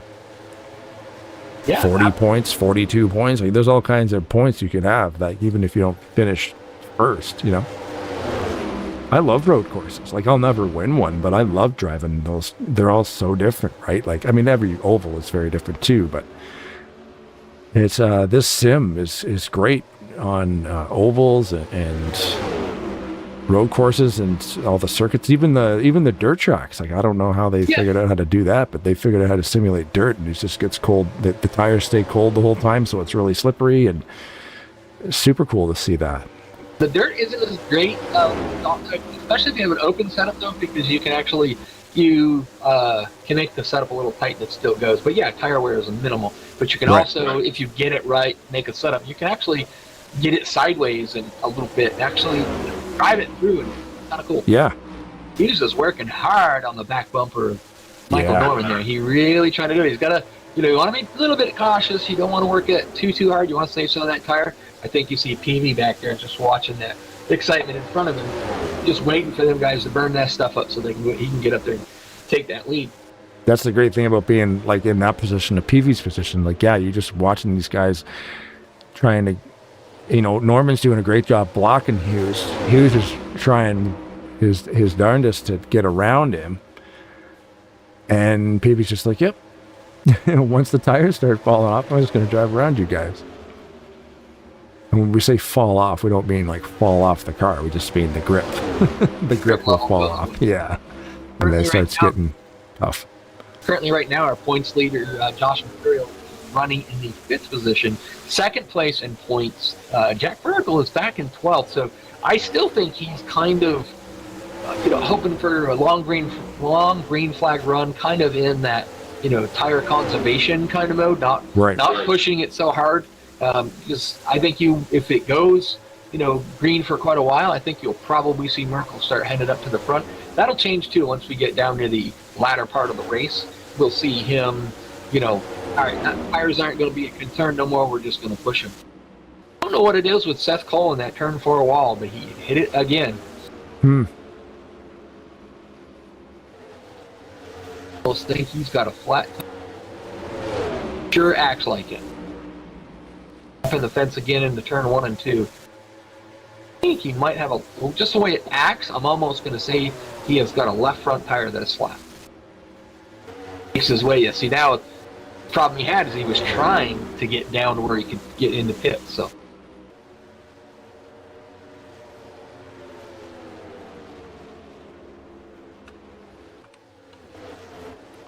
he's pancaking the right side of that car pretty good. But you can see the reaction of the car. It's kind of hopping back and forth. The left front tire. He may have not have taken left sides or something, or on the 9. It's hopping up and down. He's going down pit road right now, and you can see the car hopping on the left front. Yeah, he's flat on the right or on the left front. Yeah, that's going to take a long pit stop to get the. When you flatten a tire, it takes the pit crew a little while to kind of get underneath the car. The other drivers, just going through the field a little bit. Austin LaPlante, currently up there, he is trying to get past Kirby Edwards, Pinsky, and Pablo Vitor and him are trying to do that there. I think there's some of the guys that pitted that last time by, got a little bit fresher tires. He's currently trying to work his way forward. I gotta check to see where he is in points. Last year, I think he finished 3rd in points. Something like that. He was doing really well last year. Cars that have retired this evening: Crocodile, Cromp, Chris Aiken, Benjamin Snyder, and Dave Little. Cars not on the lead lap: Zachary Hall, Mark Snyder, Christian Torres, Joseph Landy Pavlon, Santiago Gutierrez, Matt Scully, Dylan Young, Alex Moe, Seth Cole, Michael McGlynn, Iker Vera, Anthony McCreary, Mike Carroll.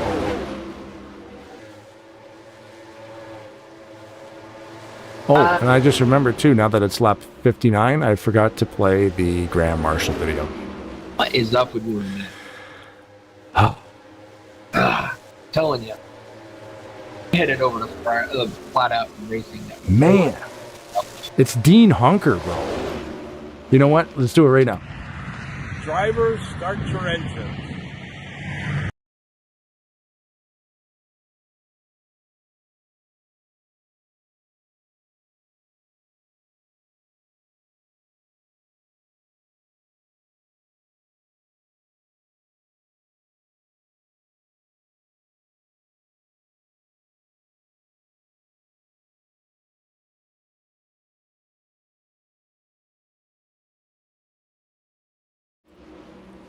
I'm sorry, Uncle Dean.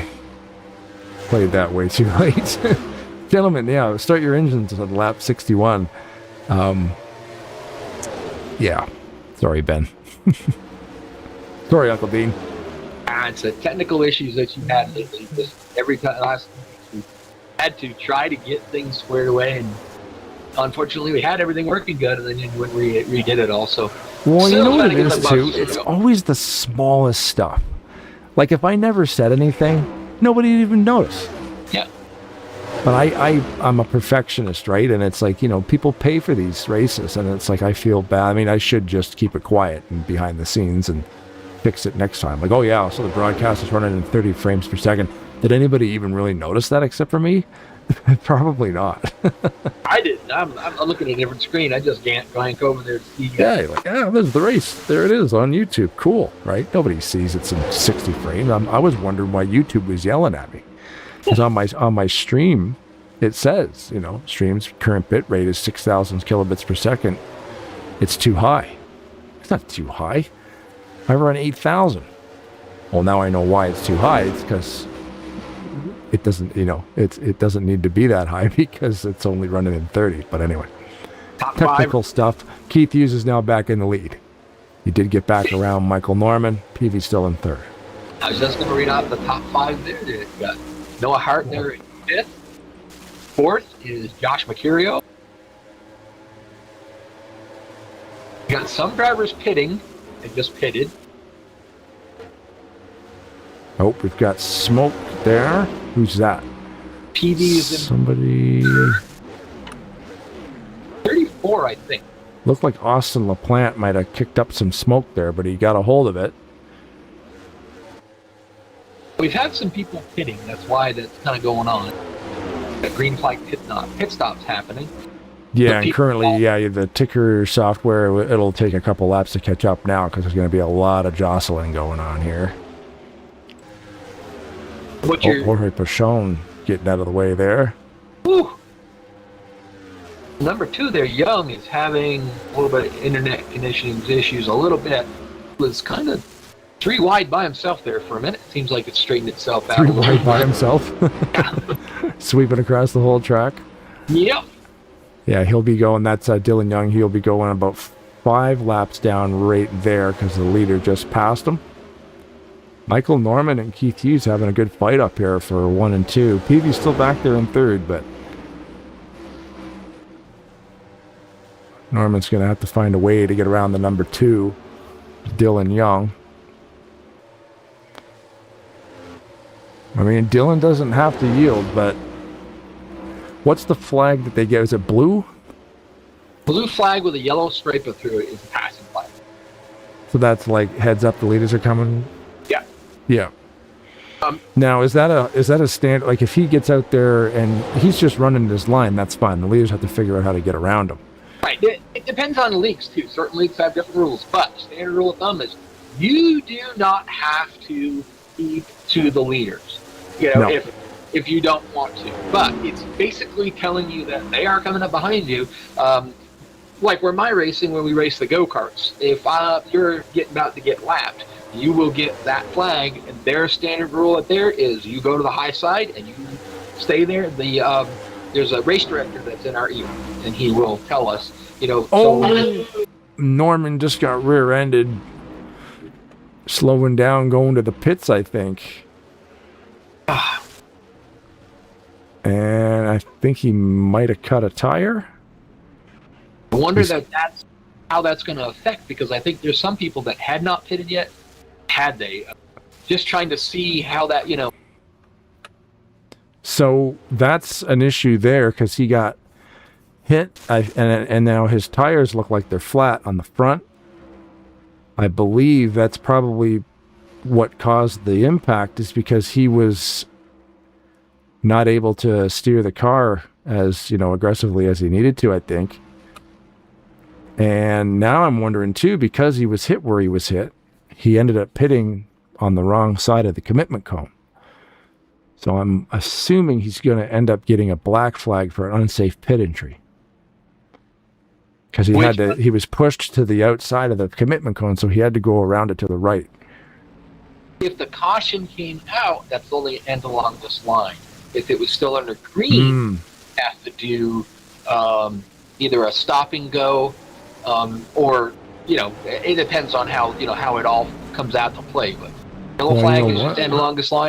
Ooh, another. And he just ran the stop sign. Did he run the stop sign? Stop sign on your left there. The lights are red, so he ran the stop sign too. See how the pace car is there, so he's going to get some penalties. He may be forced to. Well, I don't know.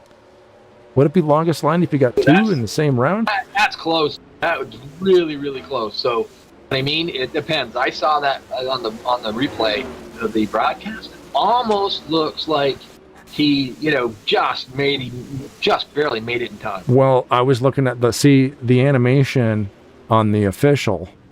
Yeah, that's what I was. But then the lights above the official's head were flashing red before, you know what I mean? Yeah. So when the game triggers the closure, or when the game triggers the stoppage, the lights would flash way faster than he would actually be able to spin that sign around. So I'm wondering,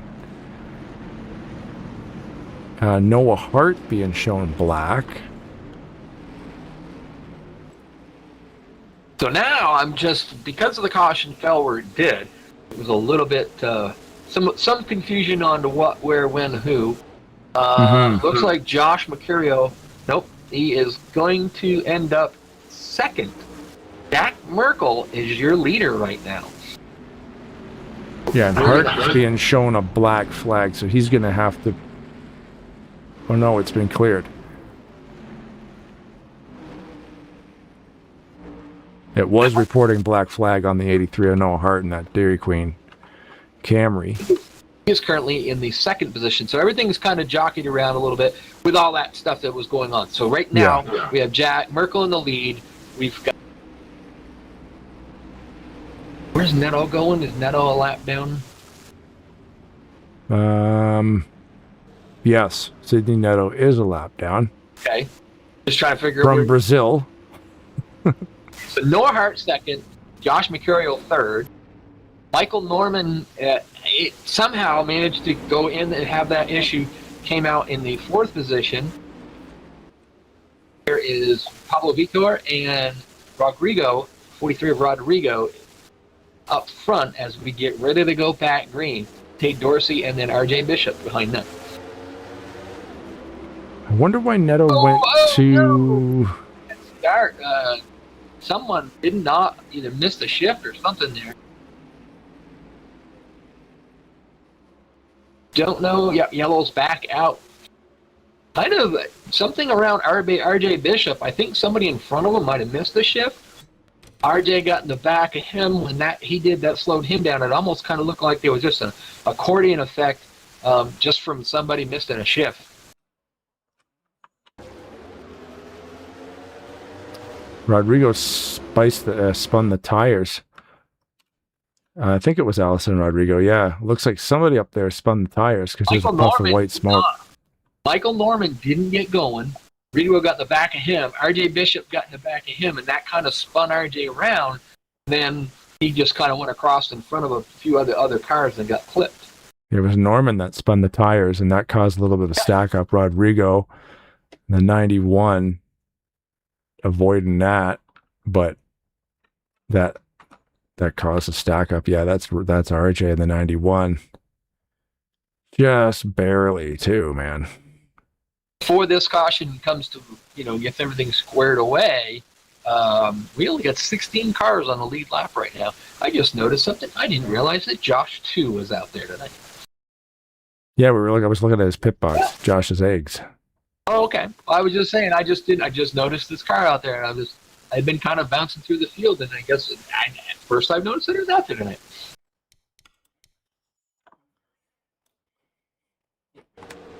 Yeah, it's a cool looking car. Yeah, that's going to shake it up quite a bit, really, because we had people that had pitted, people that hadn't pitted, how that all kind of came about. So under the last caution there, so we've got kind of a mixture. Like I said, only 16 cars on the lead lap currently right now. I believe we should get 2 more of them back out front this time. If it's still the way it was, I believe we'll get the 44 of Scully and the 92 of Carby Edwards. I think will be our lucky dogs. Everybody kind of getting to the bottom. I think they're letting Carnby go. Yeah, Carnby, Edwards.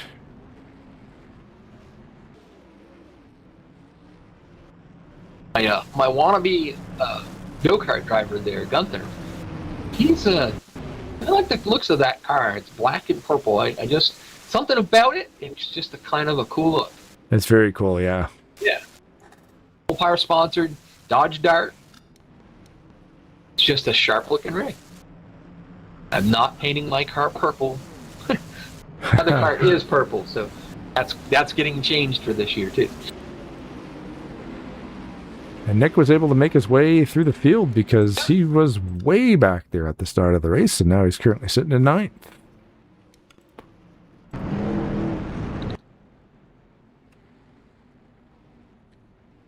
So interesting, let's just say if points were to fall where they are, if the race were to end right now, Merkel being in the lead, Mercurial being in second, and I believe Benjamin can probably correct me on that, but I think they use the standard 180 points or the standard points system.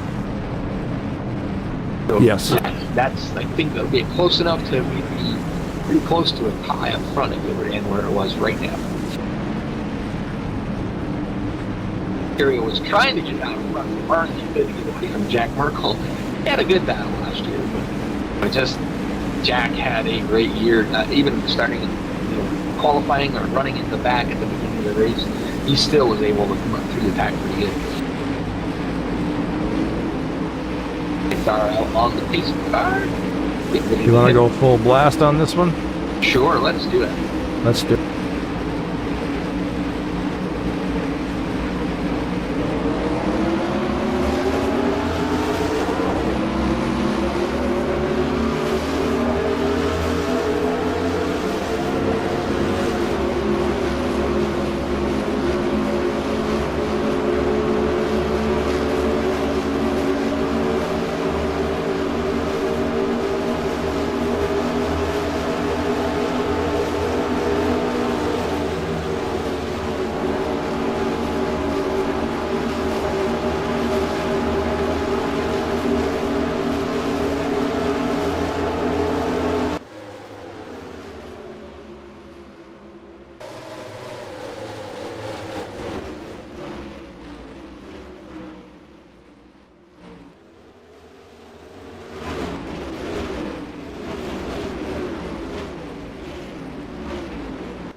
Well, there you go. Unfortunately, during our full blast segment, we had a yellow flag. But I was going to start talking about a little bit about points, just the top 4 drivers, and kind of, where were they at? And then, but that whole story changed.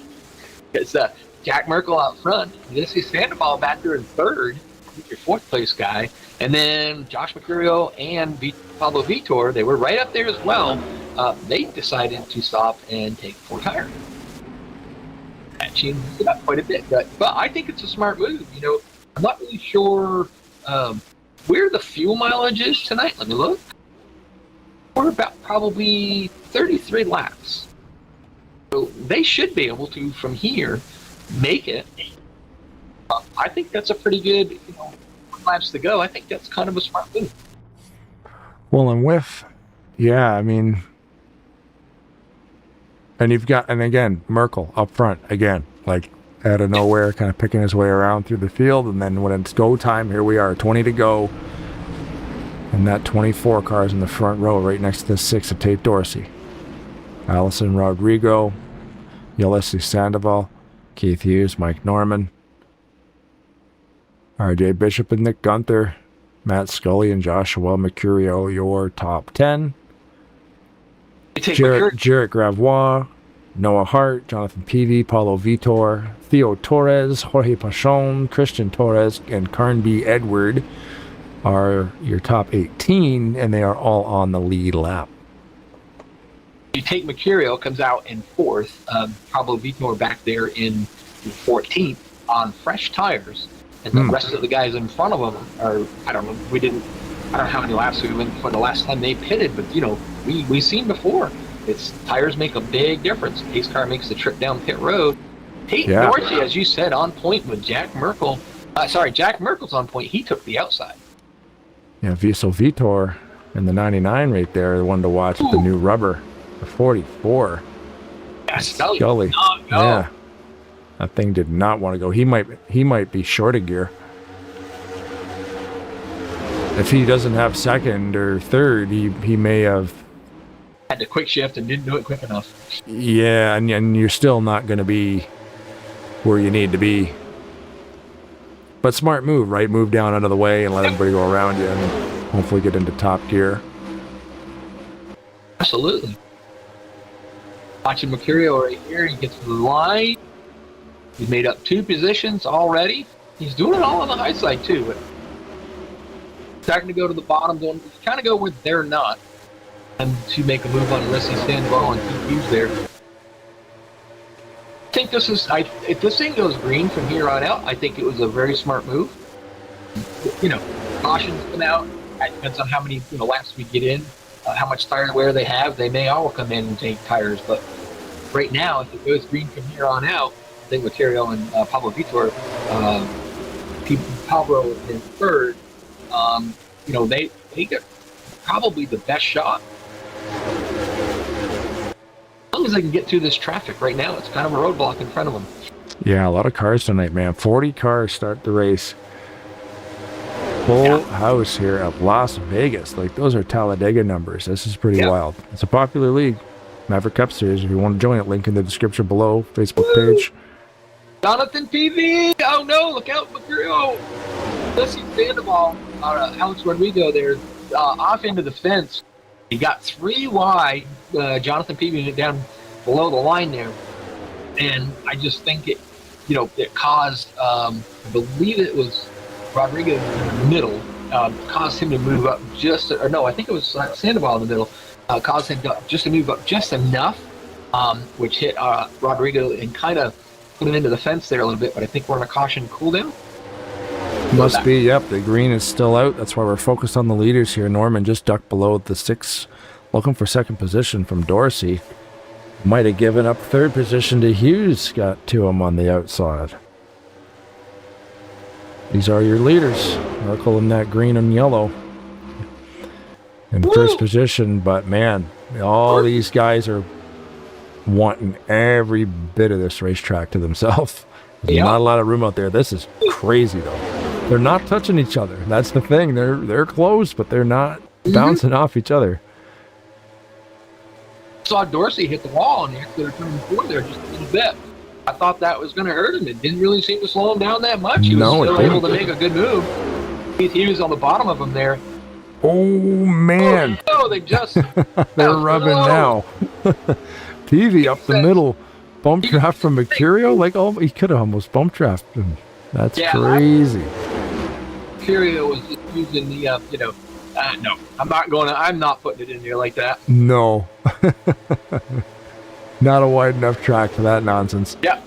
I think he was wise to just back off. Norman underneath Merkel, going for first. Do they have enough tire? That's the thing. What a great, like this top 6 right here. It's just madness. There you go, Mercurio right at the bottom. Trying to take fifth away from Tate Dorsey. Could not quite get off the corner. He was, trying to get after Jonathan Peavy as Jonathan Peavy ducks down underneath Norman. What a going up here in the front top 5. Awesome. Yeah, it's like Norman was underneath Merkel, wasn't able to get it done, pulled back behind him. Oh, what a save. Another great save. Hit the fence and slowed him down. I don't know where to put the camera. Through all of that, Josh Mercurio was able to make it into the 2nd position. Yeah. Got better tires than, Jack Merkel in front of him. Like I told you, I think he's in the driver's seat here. Coming to the line with 10 to go here. Everybody's close to Merkel, but... Okay. Oh, 10 to go. Does Merkel stay out? From first with 35, well, not 35, with 18 cars on the lead lap. And 35 people running. Maybe 8 laps? Maybe? Because we know they're going to do 2 laps, so it's going to be about at least, 8 to go. Do you stay out? And you're going to get Josh Mercurio right beside you with fresher tires. Mm-hmm. Yeah. He's got to stay out, I think. I don't think any of these guys are going in. Well, I was wrong. All of them. They all did. Oh. Wow. I don't, I guess you had to. If Jack Merkel stayed out, everybody would have come in. You know what I mean? That's what he was thinking, I think. Yeah. And they just walk up. They just walk all over him. If that's surprising. This late in the race. Got to get the race off pit road here now. That yellow line. I think Merkel only took tires. Yep. Dorsey, I think, only took 2. No, he may have taken 4. Everybody else took 4. Merkel only took 2. That's going to be interesting. Mm-hmm. I mean, only going to have 8 laps to go. He's going to have good right side tires, but he's had a few on them left side. So, where's he going to go? Are you Jack Merkel? You know you're going to have a little bit. I'm sure he's kept an eye on the guys took 4 behind him. Does he take the bottom? Does he take the top? You know what I mean? Wait. What's he doing here? I think he got caught speeding. I'm not showing a black flag. Phil Parker has retired. 34 car just retired. An end of the longest line, they'll show up as a black flag. He's going to the back. I bet you he got caught speeding on pit road. Yeah. Wow. Yeah, under yellow, I might not see the penalties. Yeah, maybe it doesn't say because it's not a... That too, it's only an end of longest line penalty. It's not a black flag. Oh, man. Yeah. That changes a whole lot. Yeah. Late race mistake. Unusual late race mistake for Jack Merkel. Yeah. Especially because he was in control of that pit cycle. Like I didn't think he was going to go. But I guess, I'm also not privy to what his tires were looking like. So if he was running low on tire and then you're wondering, man, can I really run this thing properly with like 8 or 9 laps if I don't go get tires? And now he's back in 17th, which Sydney Neto, Josh 2, Austin LaPlante, Ulysses Sandoval, Jack Merkel. Yeah, so I have Josh Mercurio on the front row, starting on the outside. Tate Dorsey, and the inside of him, Keith Hughes, R.J. Bishop, and then Jonathan Peavy and Jorge Pachon is 6th in that beat-up car. The back of that thing is beat up. He's still going. Michael Norman, and the 4, I don't know who the 4 is right now.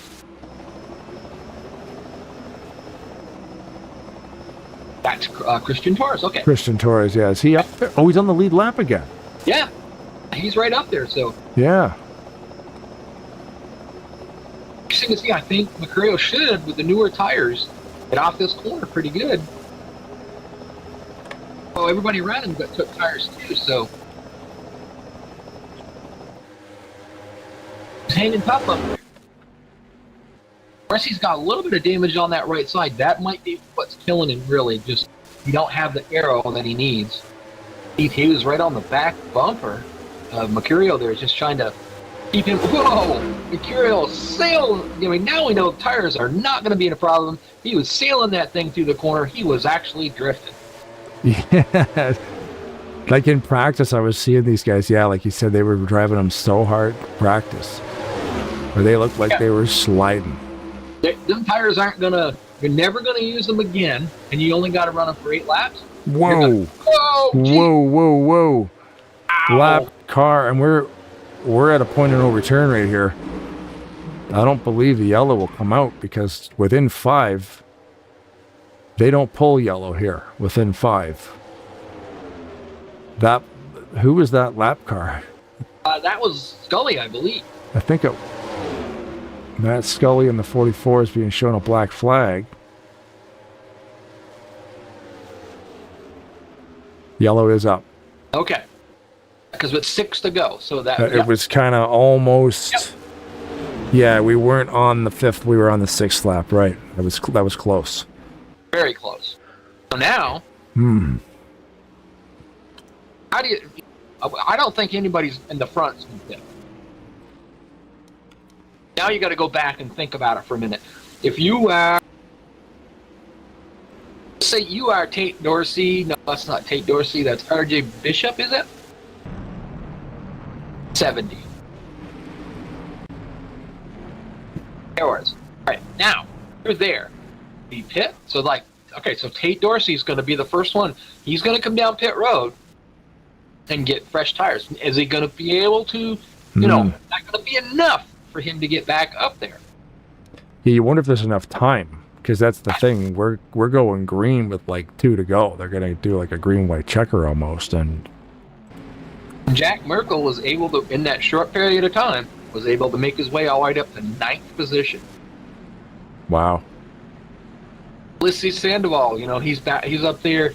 Chosen currently in the 11th position, but I believe, yes, that will be right. He's going to be up there in the 11th position. These are 2 guys that, you know, were up front earlier and got caught into some situations. We saw Merkel get, you know, an end of longest line penalty for speeding, and we saw Ulysses get caught up in a 3-wide situation under the caution cooldown, which, you know, sent him back, and now he's back up there. So the 4 guys right now currently fighting in for points are, you know, within or striking distance of the top 10. And we're going to have not very many laps to go. It'd be interesting to see how far they can make it, you know, from where they are up towards the front. Just quick look there. Gunther, he is back in the 15th position. He is the 5th place driver. So Tate Dorsey, the guy that we saw go down and onto pit road there, he comes in. He was in 6th position. Yeah. Kind of come out 14th with 4 fresh tires with, what, 2 laps? Going to be basically a green-white checkered?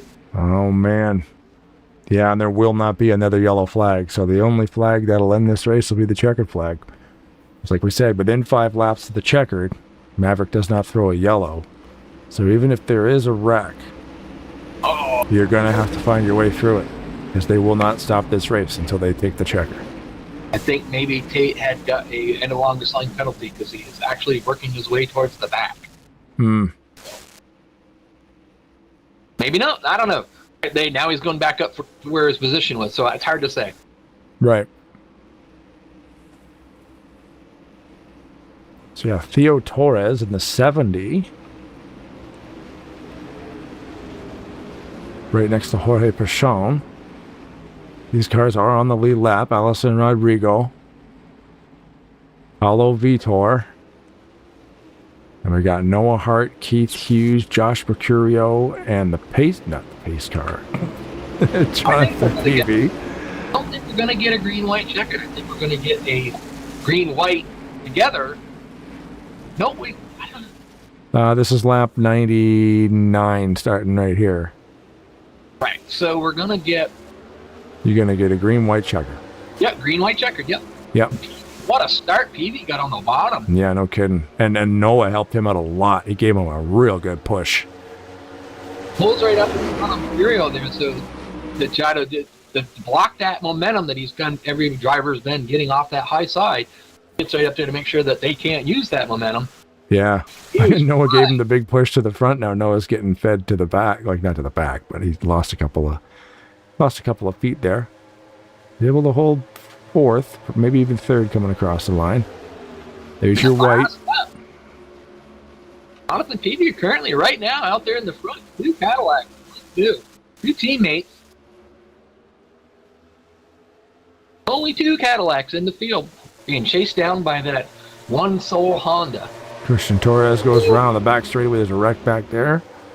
Wow. You can see that 86 is driving sideways. He is sideways. Keith was trying to get underneath him. He didn't do it. There you go. Your winner tonight, Jonathan Peavy, followed by Josh Mercurio, who gets the bumper put to him after the start-finish line. No kidding. Oh, man. He was third. It's calamity out there. We got to find the winner. Where'd he go? All right. Jonathan Peavy. Keith Hughes, they all congratulate each other afterwards. After the race is over, it don't matter. So Keith gave him a little nudge.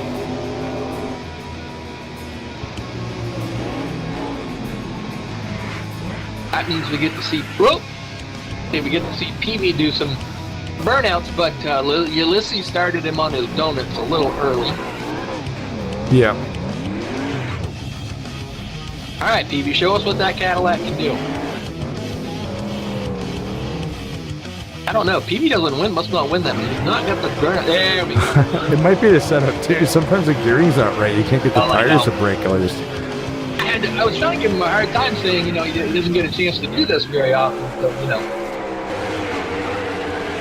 now he's showing us what he's doing. He's making some really nice designs on the front strips there.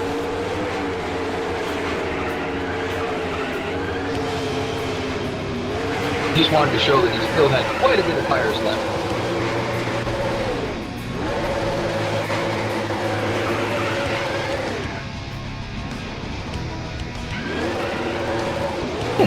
He's just going to burn it down.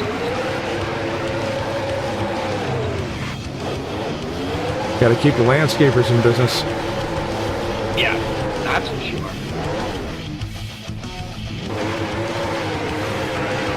Not a bad race today, too. He's get to see some green flag pit stops, which is cool. Now I see him. He's still trying to do a burnout. He's not getting any smoke. I think he's probably killed the rear tires. Possibly. Oh, there we go. That engine's seen better days. I'm pretty sure it's going to need a new one after that.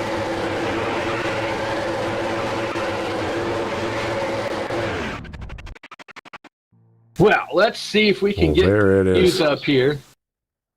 Start the interviews going for tonight. I thought he was going to be smart and say, "Oh, sorry." Oh, we know you're there. Sorry. It's all good, buddy. All good. So you're not bad for you tonight. Ended up with a third place finish. Led a few laps there. You ran up front most of the night. Some of the strategy tonight was a little bit weird with people not taking tires to taking tires and then other tires, whatnot. But either way, you guys stayed out near the end of it there and was able to, come out in the top three tonight. Yeah, not too bad. Yeah, I just the only Honda out there, the old Purina sponsored with the Kit Kats on there of yours. Like I said, you I was talking earlier. I gotta say this. I was talking because you don't run every race. You get certain ones that you don't particularly care for and whatnot. And I said I'd like to see Keith Hughes run a whole season and see if he would do anything with Jack Merkel. Yeah, well, I was beating him in points last year when I stopped, so I think That's it's like the point. 5 or 6 races. I don't remember how many it was, but yeah. But I'm not running. I don't run the road courses. No, thank you. Well, that's what we're saying. You got to go out there and at least run them, get a few points, and I might do a lap. We might start and park those, and then go to the house. Save our equipment for the next oval. There you go. So you couldn't convince Merkel to go for the bet this year, huh? No, he's not going to make any outlandish bets. I don't think again. Yeah, at least he won it. You know what I mean? Yeah, he did.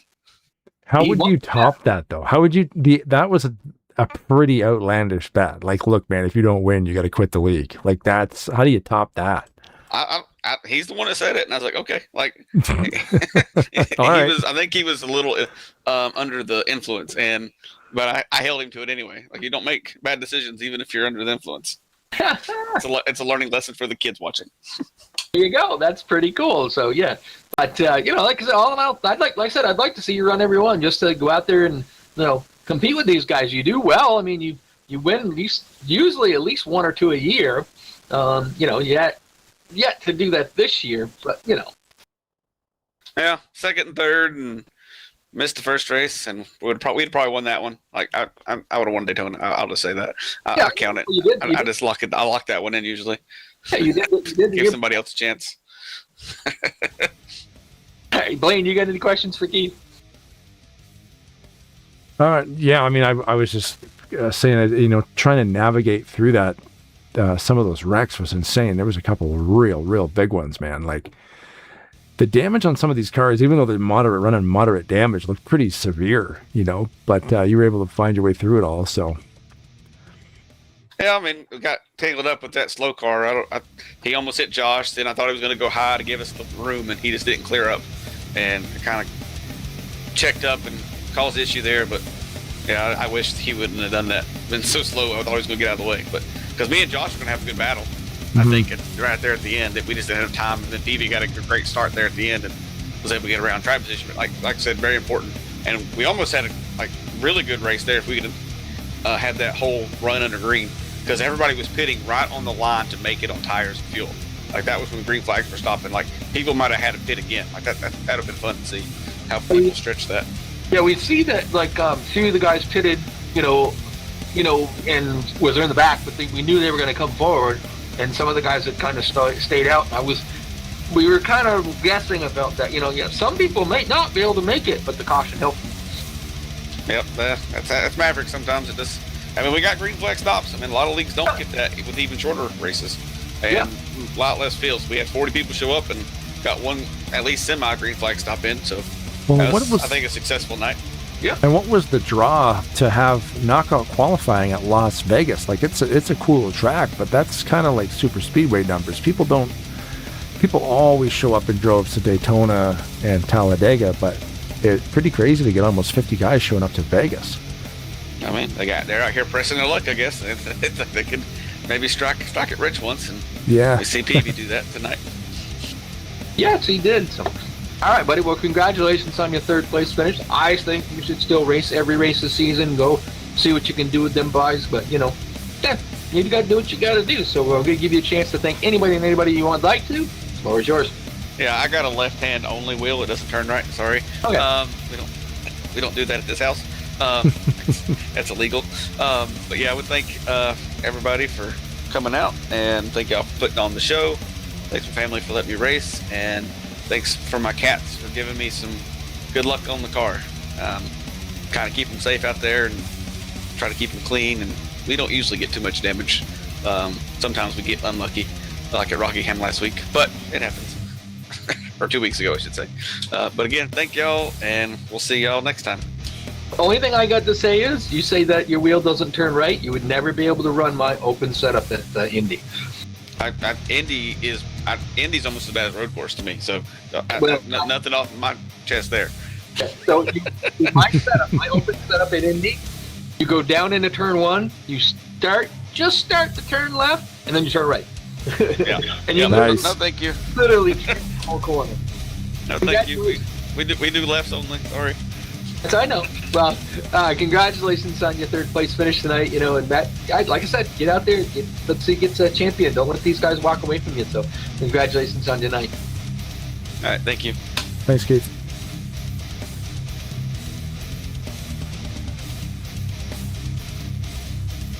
Damn.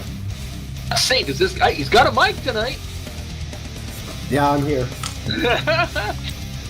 Oh, come in the points lead. You know, 20 points over Jack Merkel there, and I'm like, you know, as that race was kind of unfolding there for a minute, I thought, geez, you know, this, if it was to end right now, I actually said it in the broadcast, you know, it would be pretty darn close. And then Merkel got that, we believe, an end the longest line penalty on the pit stop, and got you back out front. You got snookered on that last start, though. Yeah, definitely really up and down race. But yeah, I think so. Jack took 2 on that pit stop, so I don't know what would have happened there. Him being the first car, the only car on 2 tires. Yeah. If he didn't speed, so we wouldn't have known. But once Jack sped, I think I really had it in the bag. I'll be honest. I had a good restart there, and then I was pretty confident I could hold off Keith and Tate at the end. I had a little bit of aero damage, so I knew if I lost the lead, I would be able to get it back. But when you're out there in clean air, it was fast. And then I'm talking to Petey because he's my teammate, and you know we practiced qualifying yesterday and ended up doing well in qualifying, and he had the race strategy all planned out. So I'm really happy for him. But Noah, you know, gave him the push of a lifetime on that restart. So next time I'm just gonna have to tell Keith, like, don't hold back, man. I need all that horsepower behind me too. But that was really surprising because the outside line seemed to have it on every single restart, and then just Noah Hart, man, he PDOs of a Dairy Queen. So Yeah. He hit him pretty good, got him launched out there in front of you, and then of course, I mean, he did the smart move, was, you know, get up in front of you, take that ability for you to drive around him off away from the outside. So that worked out really good for him. But you know, you come in here, we talked about it last week, you know, you're trying to get as many points ahead of Jack Merkel as you can possibly do. And you know, even though Jack ended up 10th, I mean, you didn't gain as many as you probably would have liked to get on him, but there again, you know, with the points the way they are here, that's going to move you, you know, a fairly safe margin in, you know, the third race in to give you a little bit of a lead on him. yeah, I think you know, Jack's obviously a very formidable competitor, but I think my main problem with the way I competed last year was just kind of throwing away decent finishes, trying to get wins, and so I know that the way that you beat Jack Merkel is by beating him by 2 positions, you know, every race or so, not by, you know, beating him by 20 spots. So just got to focus on getting good results, staying consistent, staying within 5 spots Jack Merkel in the finishing order. So just, you know, play it safe, and when you're fast, then take advantage of it. Yeah, I just kind of you know, the way you say that, I used to race real cars, and you know, my philosophy was if I just go out and win, and you know, I win every race, I'm going to take the championship because I'm going to beat everybody. But that philosophy can also get you in trouble. So, like you said last year, just trying to fight for wins, you know, might have got you kind of, you know, in a bad situation more than it did not last year. So this year you got a little bit better concept, and you're going to just try to be more of a, I'd say call it more of a points racer. Is that what you're... Yeah, you've got to, I mean, that's the format that we race here, so just got to be more of a points racer. Channel my inner Matt Kenseth. Hopefully I'll grab a couple more wins this season, but if you see me top 5 every week, I'm going to be happy. I'm glad to see you get in there, get a, you know, second place finish. Now you just got to keep that points lead and keep on going. So Blaine, do you have any questions for Josh? More of a comment about like future stuff after hearing Keith talk about how he hates road courses. You don't have a problem with them. No, I mean, I love a good road course. Yeah. I don't know. Are we going to a road course next? No. Is that why you're asking? Okay. No, there's a couple on the schedule, and he says he's going to avoid them like no other. It's Richmond next week. Okay. Yeah. I mean, the road courses are. I mean, there's a different kind of race because you're very much racing the track, not the other drivers, and so it can get sort of boring, and you have to stay focused the whole time because you're trying to extract every single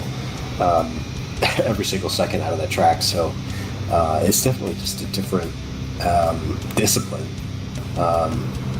So yeah, I can understand why he doesn't like it, but I enjoy it.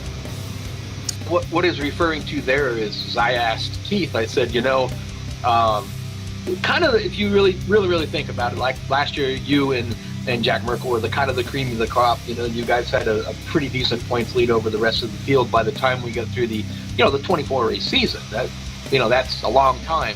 But Keith always ran good, always runs up front, and he even said it himself. I said, I'd like to see you just run every race, give you, Josh, and Jack a little bit more competition to race with. And he's like, no, I don't like them road courses. But I just think it would elevate the three of you having a good points battle. He says that, but he's going to finish fifth at the road course, so it's not going to be that bad of a problem for him. But Keith is definitely somebody to look out for if you're looking for a championship contender too, because I mean he's the epitome of points racer, so he's going to be their top 5 every single week, and I can't even. If he races the road courses, he's going to be a contender. That's what I think. Even if he just shows up for him. All right. Well, I weigh my math quick in my head. I think you still got the points lead, so congratulations on that and your second place finish. And we'll give you the opportunity to thank anybody you'd like to thank you for either getting you here or whatnot. So the floor is yours. Yeah, well, I got to thank all the guys at MP Motorsports. We had 3 Cadillacs signed up for tonight. The 62 didn't make it, but the other 2 finished 1-2. So excited about that. Got to thank PV for helping me out with the strategy during the race, and all the guys at NNSCRA who I race with, talk to during the week. Got to thank Ben for putting on the league. I just got my trophy for Daytona, so I'm going to be taking pictures of that. And yeah, I mean, thanks to you guys for putting on the show. I love watching that. Come Thursday, on a get a good replay of what happens. Well, there you go. Our second place finisher tonight, your current points leader. And looking forward to see what you're going to do at the next race at Richmond. So good luck at that. And good job tonight, bud. Thanks.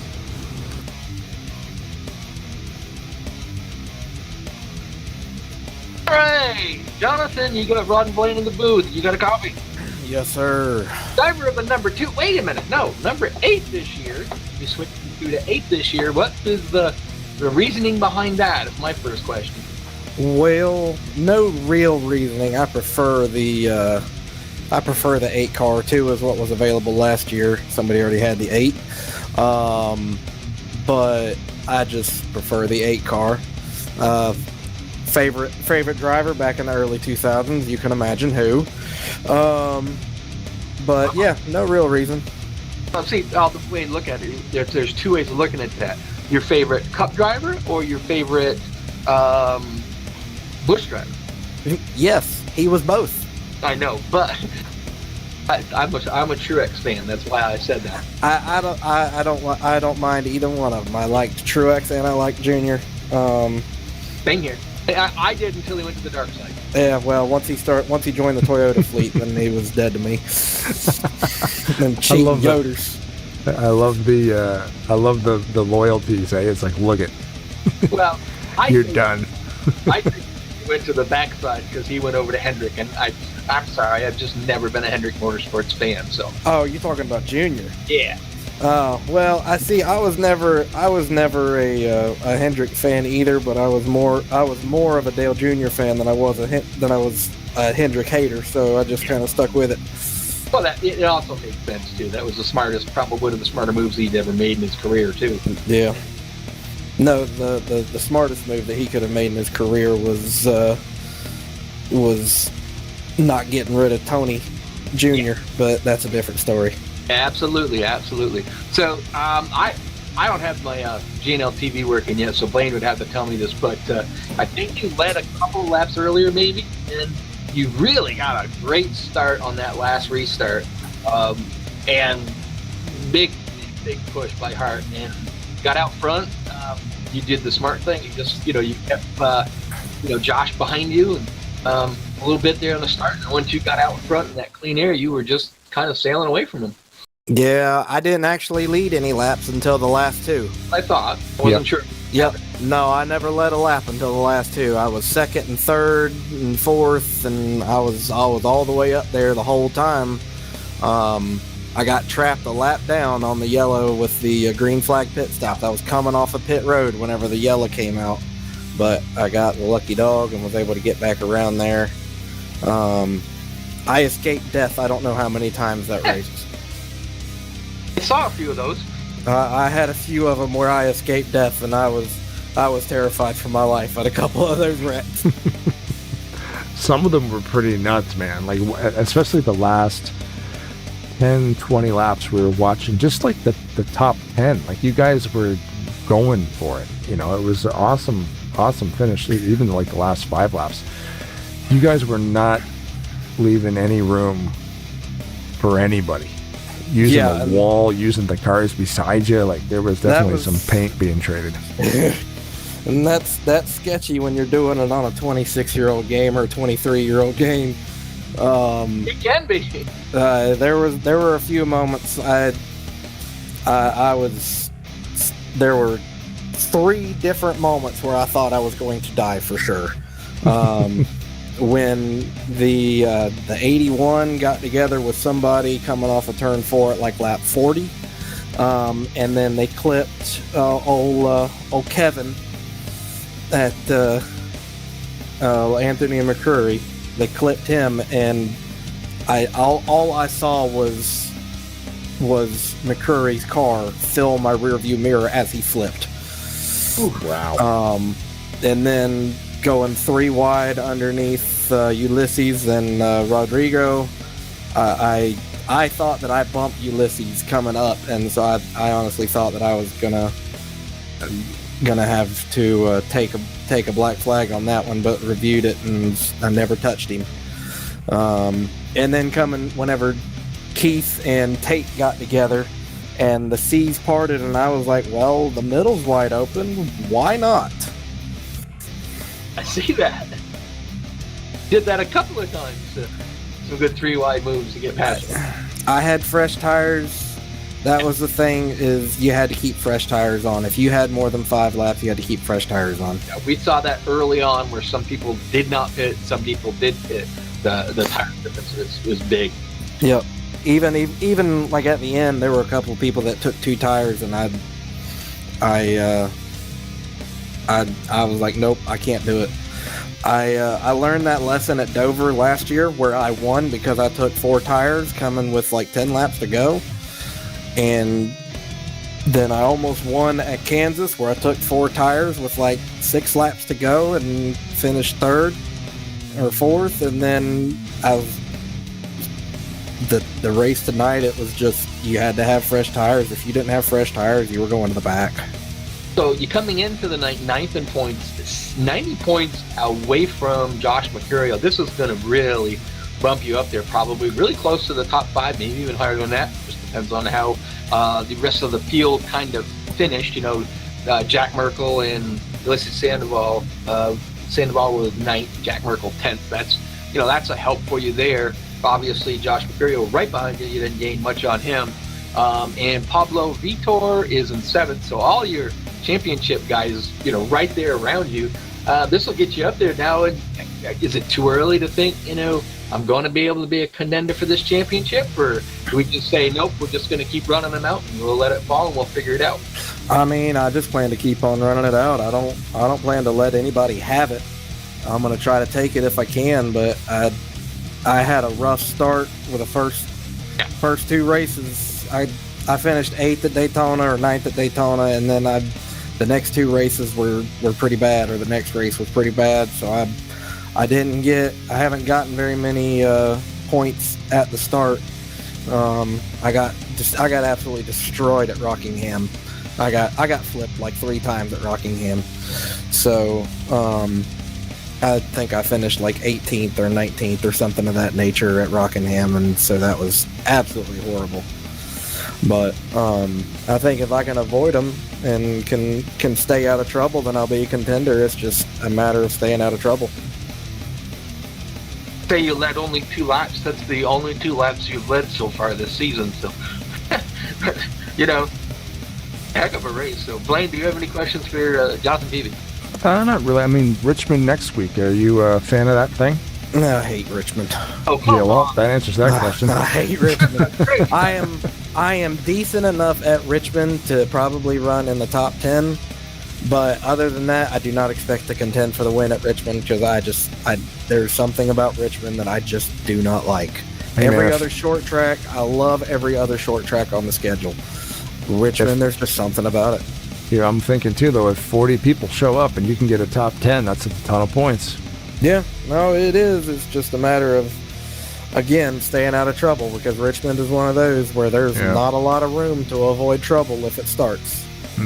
See, I like Richmond, but I don't know if I've ever been on a Richmond track with 40 other cars. So that right there makes a big difference. It doesn't matter if they're all professional race car drivers or whatever. 40 people on that track does not give you a lot of room to make passes. No, it does not. But Richmond's one of those that I don't look forward to going to it, but it's a necessary evil on the path to a championship, so I will do the absolute best that I can, and like I said, I'm not going to give it to anybody. You're going to have to take it away from me. A new Cadillac now, you got all that, North Star power now. Yeah, I work in a transmission shop and I see too many Cadillacs in there. You're trying to say you put a Ford transmission in it? No, I wouldn't put a Ford transmission in it either. I see too many of those. No. Saginaw 4-speed, there you go. I put me an old turbo 350 in it. Oh, automatic guy, Well, I mean, if I'm gonna ride with it, I'm gonna put a turbo 350 in it. If we're riding in style, then Cadillac, you gotta have a turbo 350. Different racing though, you with power, you got to get something that's going to hold up. Yeah. That's why we put Ford 9 inches in race cars. Yeah. They can handle it a lot more than the Chevys can. My dad told me, he said if he could ever build a car or a truck and build it however he wanted, he'd have a Dodge power plant, a Ford rear end, and a Chevrolet transmission. That makes about right sense. The best of everything.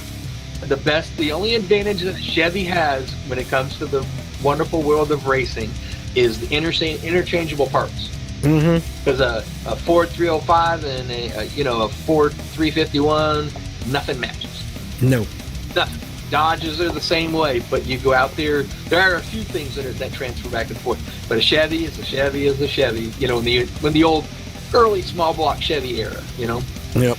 I had a 1971 Chevrolet Corvette with a 454 big block in it come into my shop the other week, and that thing is beautiful, candy apple red.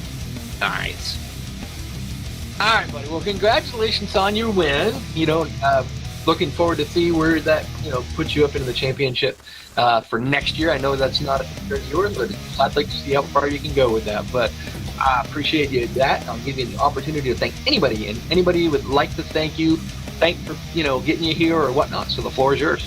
Well, I appreciate it, fellas. I appreciate you guys putting on the broadcast. I know what it goes into doing that, so I appreciate all the hard work that you guys do. Appreciate Mercurio letting me join his team this year. I was running team by myself last year, and so he asked me if I wanted to join in with him in the Cadillacs, and so I decided I would, and I appreciate him giving me that opportunity to run with him. Nice 1-2 finish tonight. appreciate Ben putting on this race, putting on the series. He gets a lot of flack for some of the way things get run, but like I've said in the past, if you can have over 40 people show up multiple times trying to join into a race, then you're doing something right.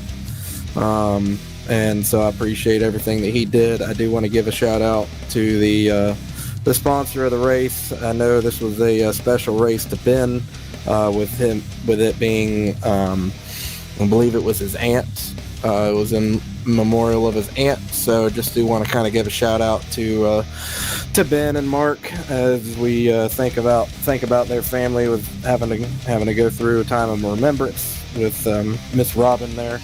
So yeah, that's all I've got. I appreciate all the guys at Maverick, and the racing was good tonight. I enjoyed it. There you go. You're tonight's winner. Yeah, like I said, gonna move himself up on the points and get up there and fight with them boys. Congratulations, Jonathan Peavy, on your win tonight. Thank you, sir. The Gator car has taken 2 of them. I hope to take more. All right. Let's do it. Looking forward to seeing you struggle next week. Yeah. Come on. Just keep the camera on me, and you'll have a good time laughing. I'm thinking he's going to go there and just show us all that he was wrong, and he's going to win it again. That would be a miracle. All right, congratulations, bud. Thank you, sir. Well, there you go. It was a pretty good race, actually. Yeah, once they got their stuff sorted out a little bit there, but yeah. The end of it there was crazy, especially that lead pack fighting each other. Those last few laps was pretty wild. They weren't giving up for anybody, and they didn't wreck each other, which was cool. Yeah, because that can go horribly wrong when all the drivers are driving that hard. But either way, man, there it is. Good start off the end of there for Jonathan. Got him out front. He's got to Mercurial City's got to go buy him some Dairy Queen, hearts of Dairy Queen for that shot he gave him, and pushed him out front, and he was able to hold him off to the last 2 laps and come out with a victory. That's pretty awesome. Yeah, great win there, and like you said, he had good timing because he might not do too well next week. So take the points while you can get them.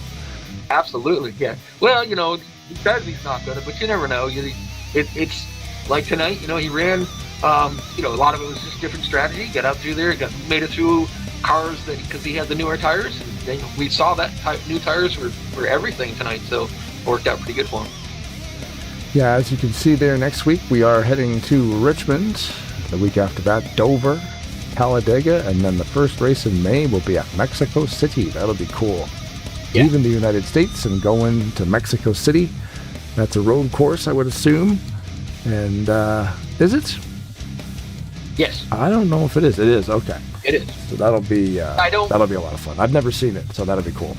I watched Formula One right there, and they had the I think the Cup Series and Busch Series ran there last year, but I don't know if it's the same track per se exactly. We used to race it there on NASCAR 2003 a number of years ago, and I think it's a little bit different version of that, but I don't know it well. But we'll figure it all out when they do it, and it'd be interesting to watch.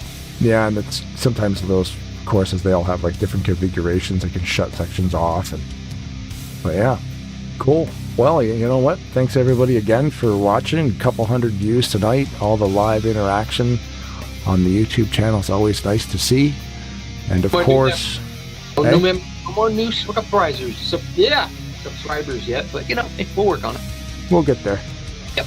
But yeah, join us next week. We'll have some updated points. Now that we're a few races in, I'm going to start compiling the different weeks into the stats tracking program, so we can get all kinds of neat extra stats, and we'll start trucking forward with season number 6, I do believe, 2026 season of the Maverick Cup race, or the Maverick Cup Series at the High Voltage Racing League. It's a lot of words. Got to remember how to say all that stuff in a row. Any parting final words before we bail on this? Great race tonight. We saw green flag pit stops, which is awesome. That's what usually, as we go along, we start seeing these guys getting, a little bit more used to each other, running really good. Like tomorrow night, we got the TMP IROC series and the Formula, the Firebird IROCs. That'll be a fun one. That's another elimination race. Tuesday, Saturday? Yep. Thursday you got RTG. Yep. We're off this coming Saturday, right? Yep, off week. I don't know what I'm going to do with myself. Yeah, we might go see a movie. The wife and I. Yeah. I'll play some Valheim, but either way. Then we got Open Speedway next Monday, and then we'll be back here at Maverick again the following Tuesday. Yep, we'll see you guys here live next week.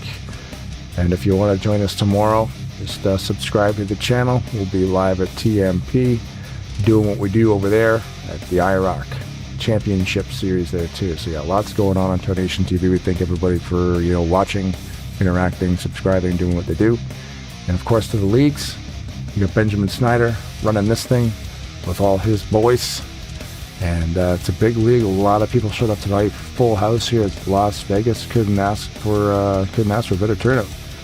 But as always, if the women don't find you handsome, they should at least find you handy. Keep your stick on the ice.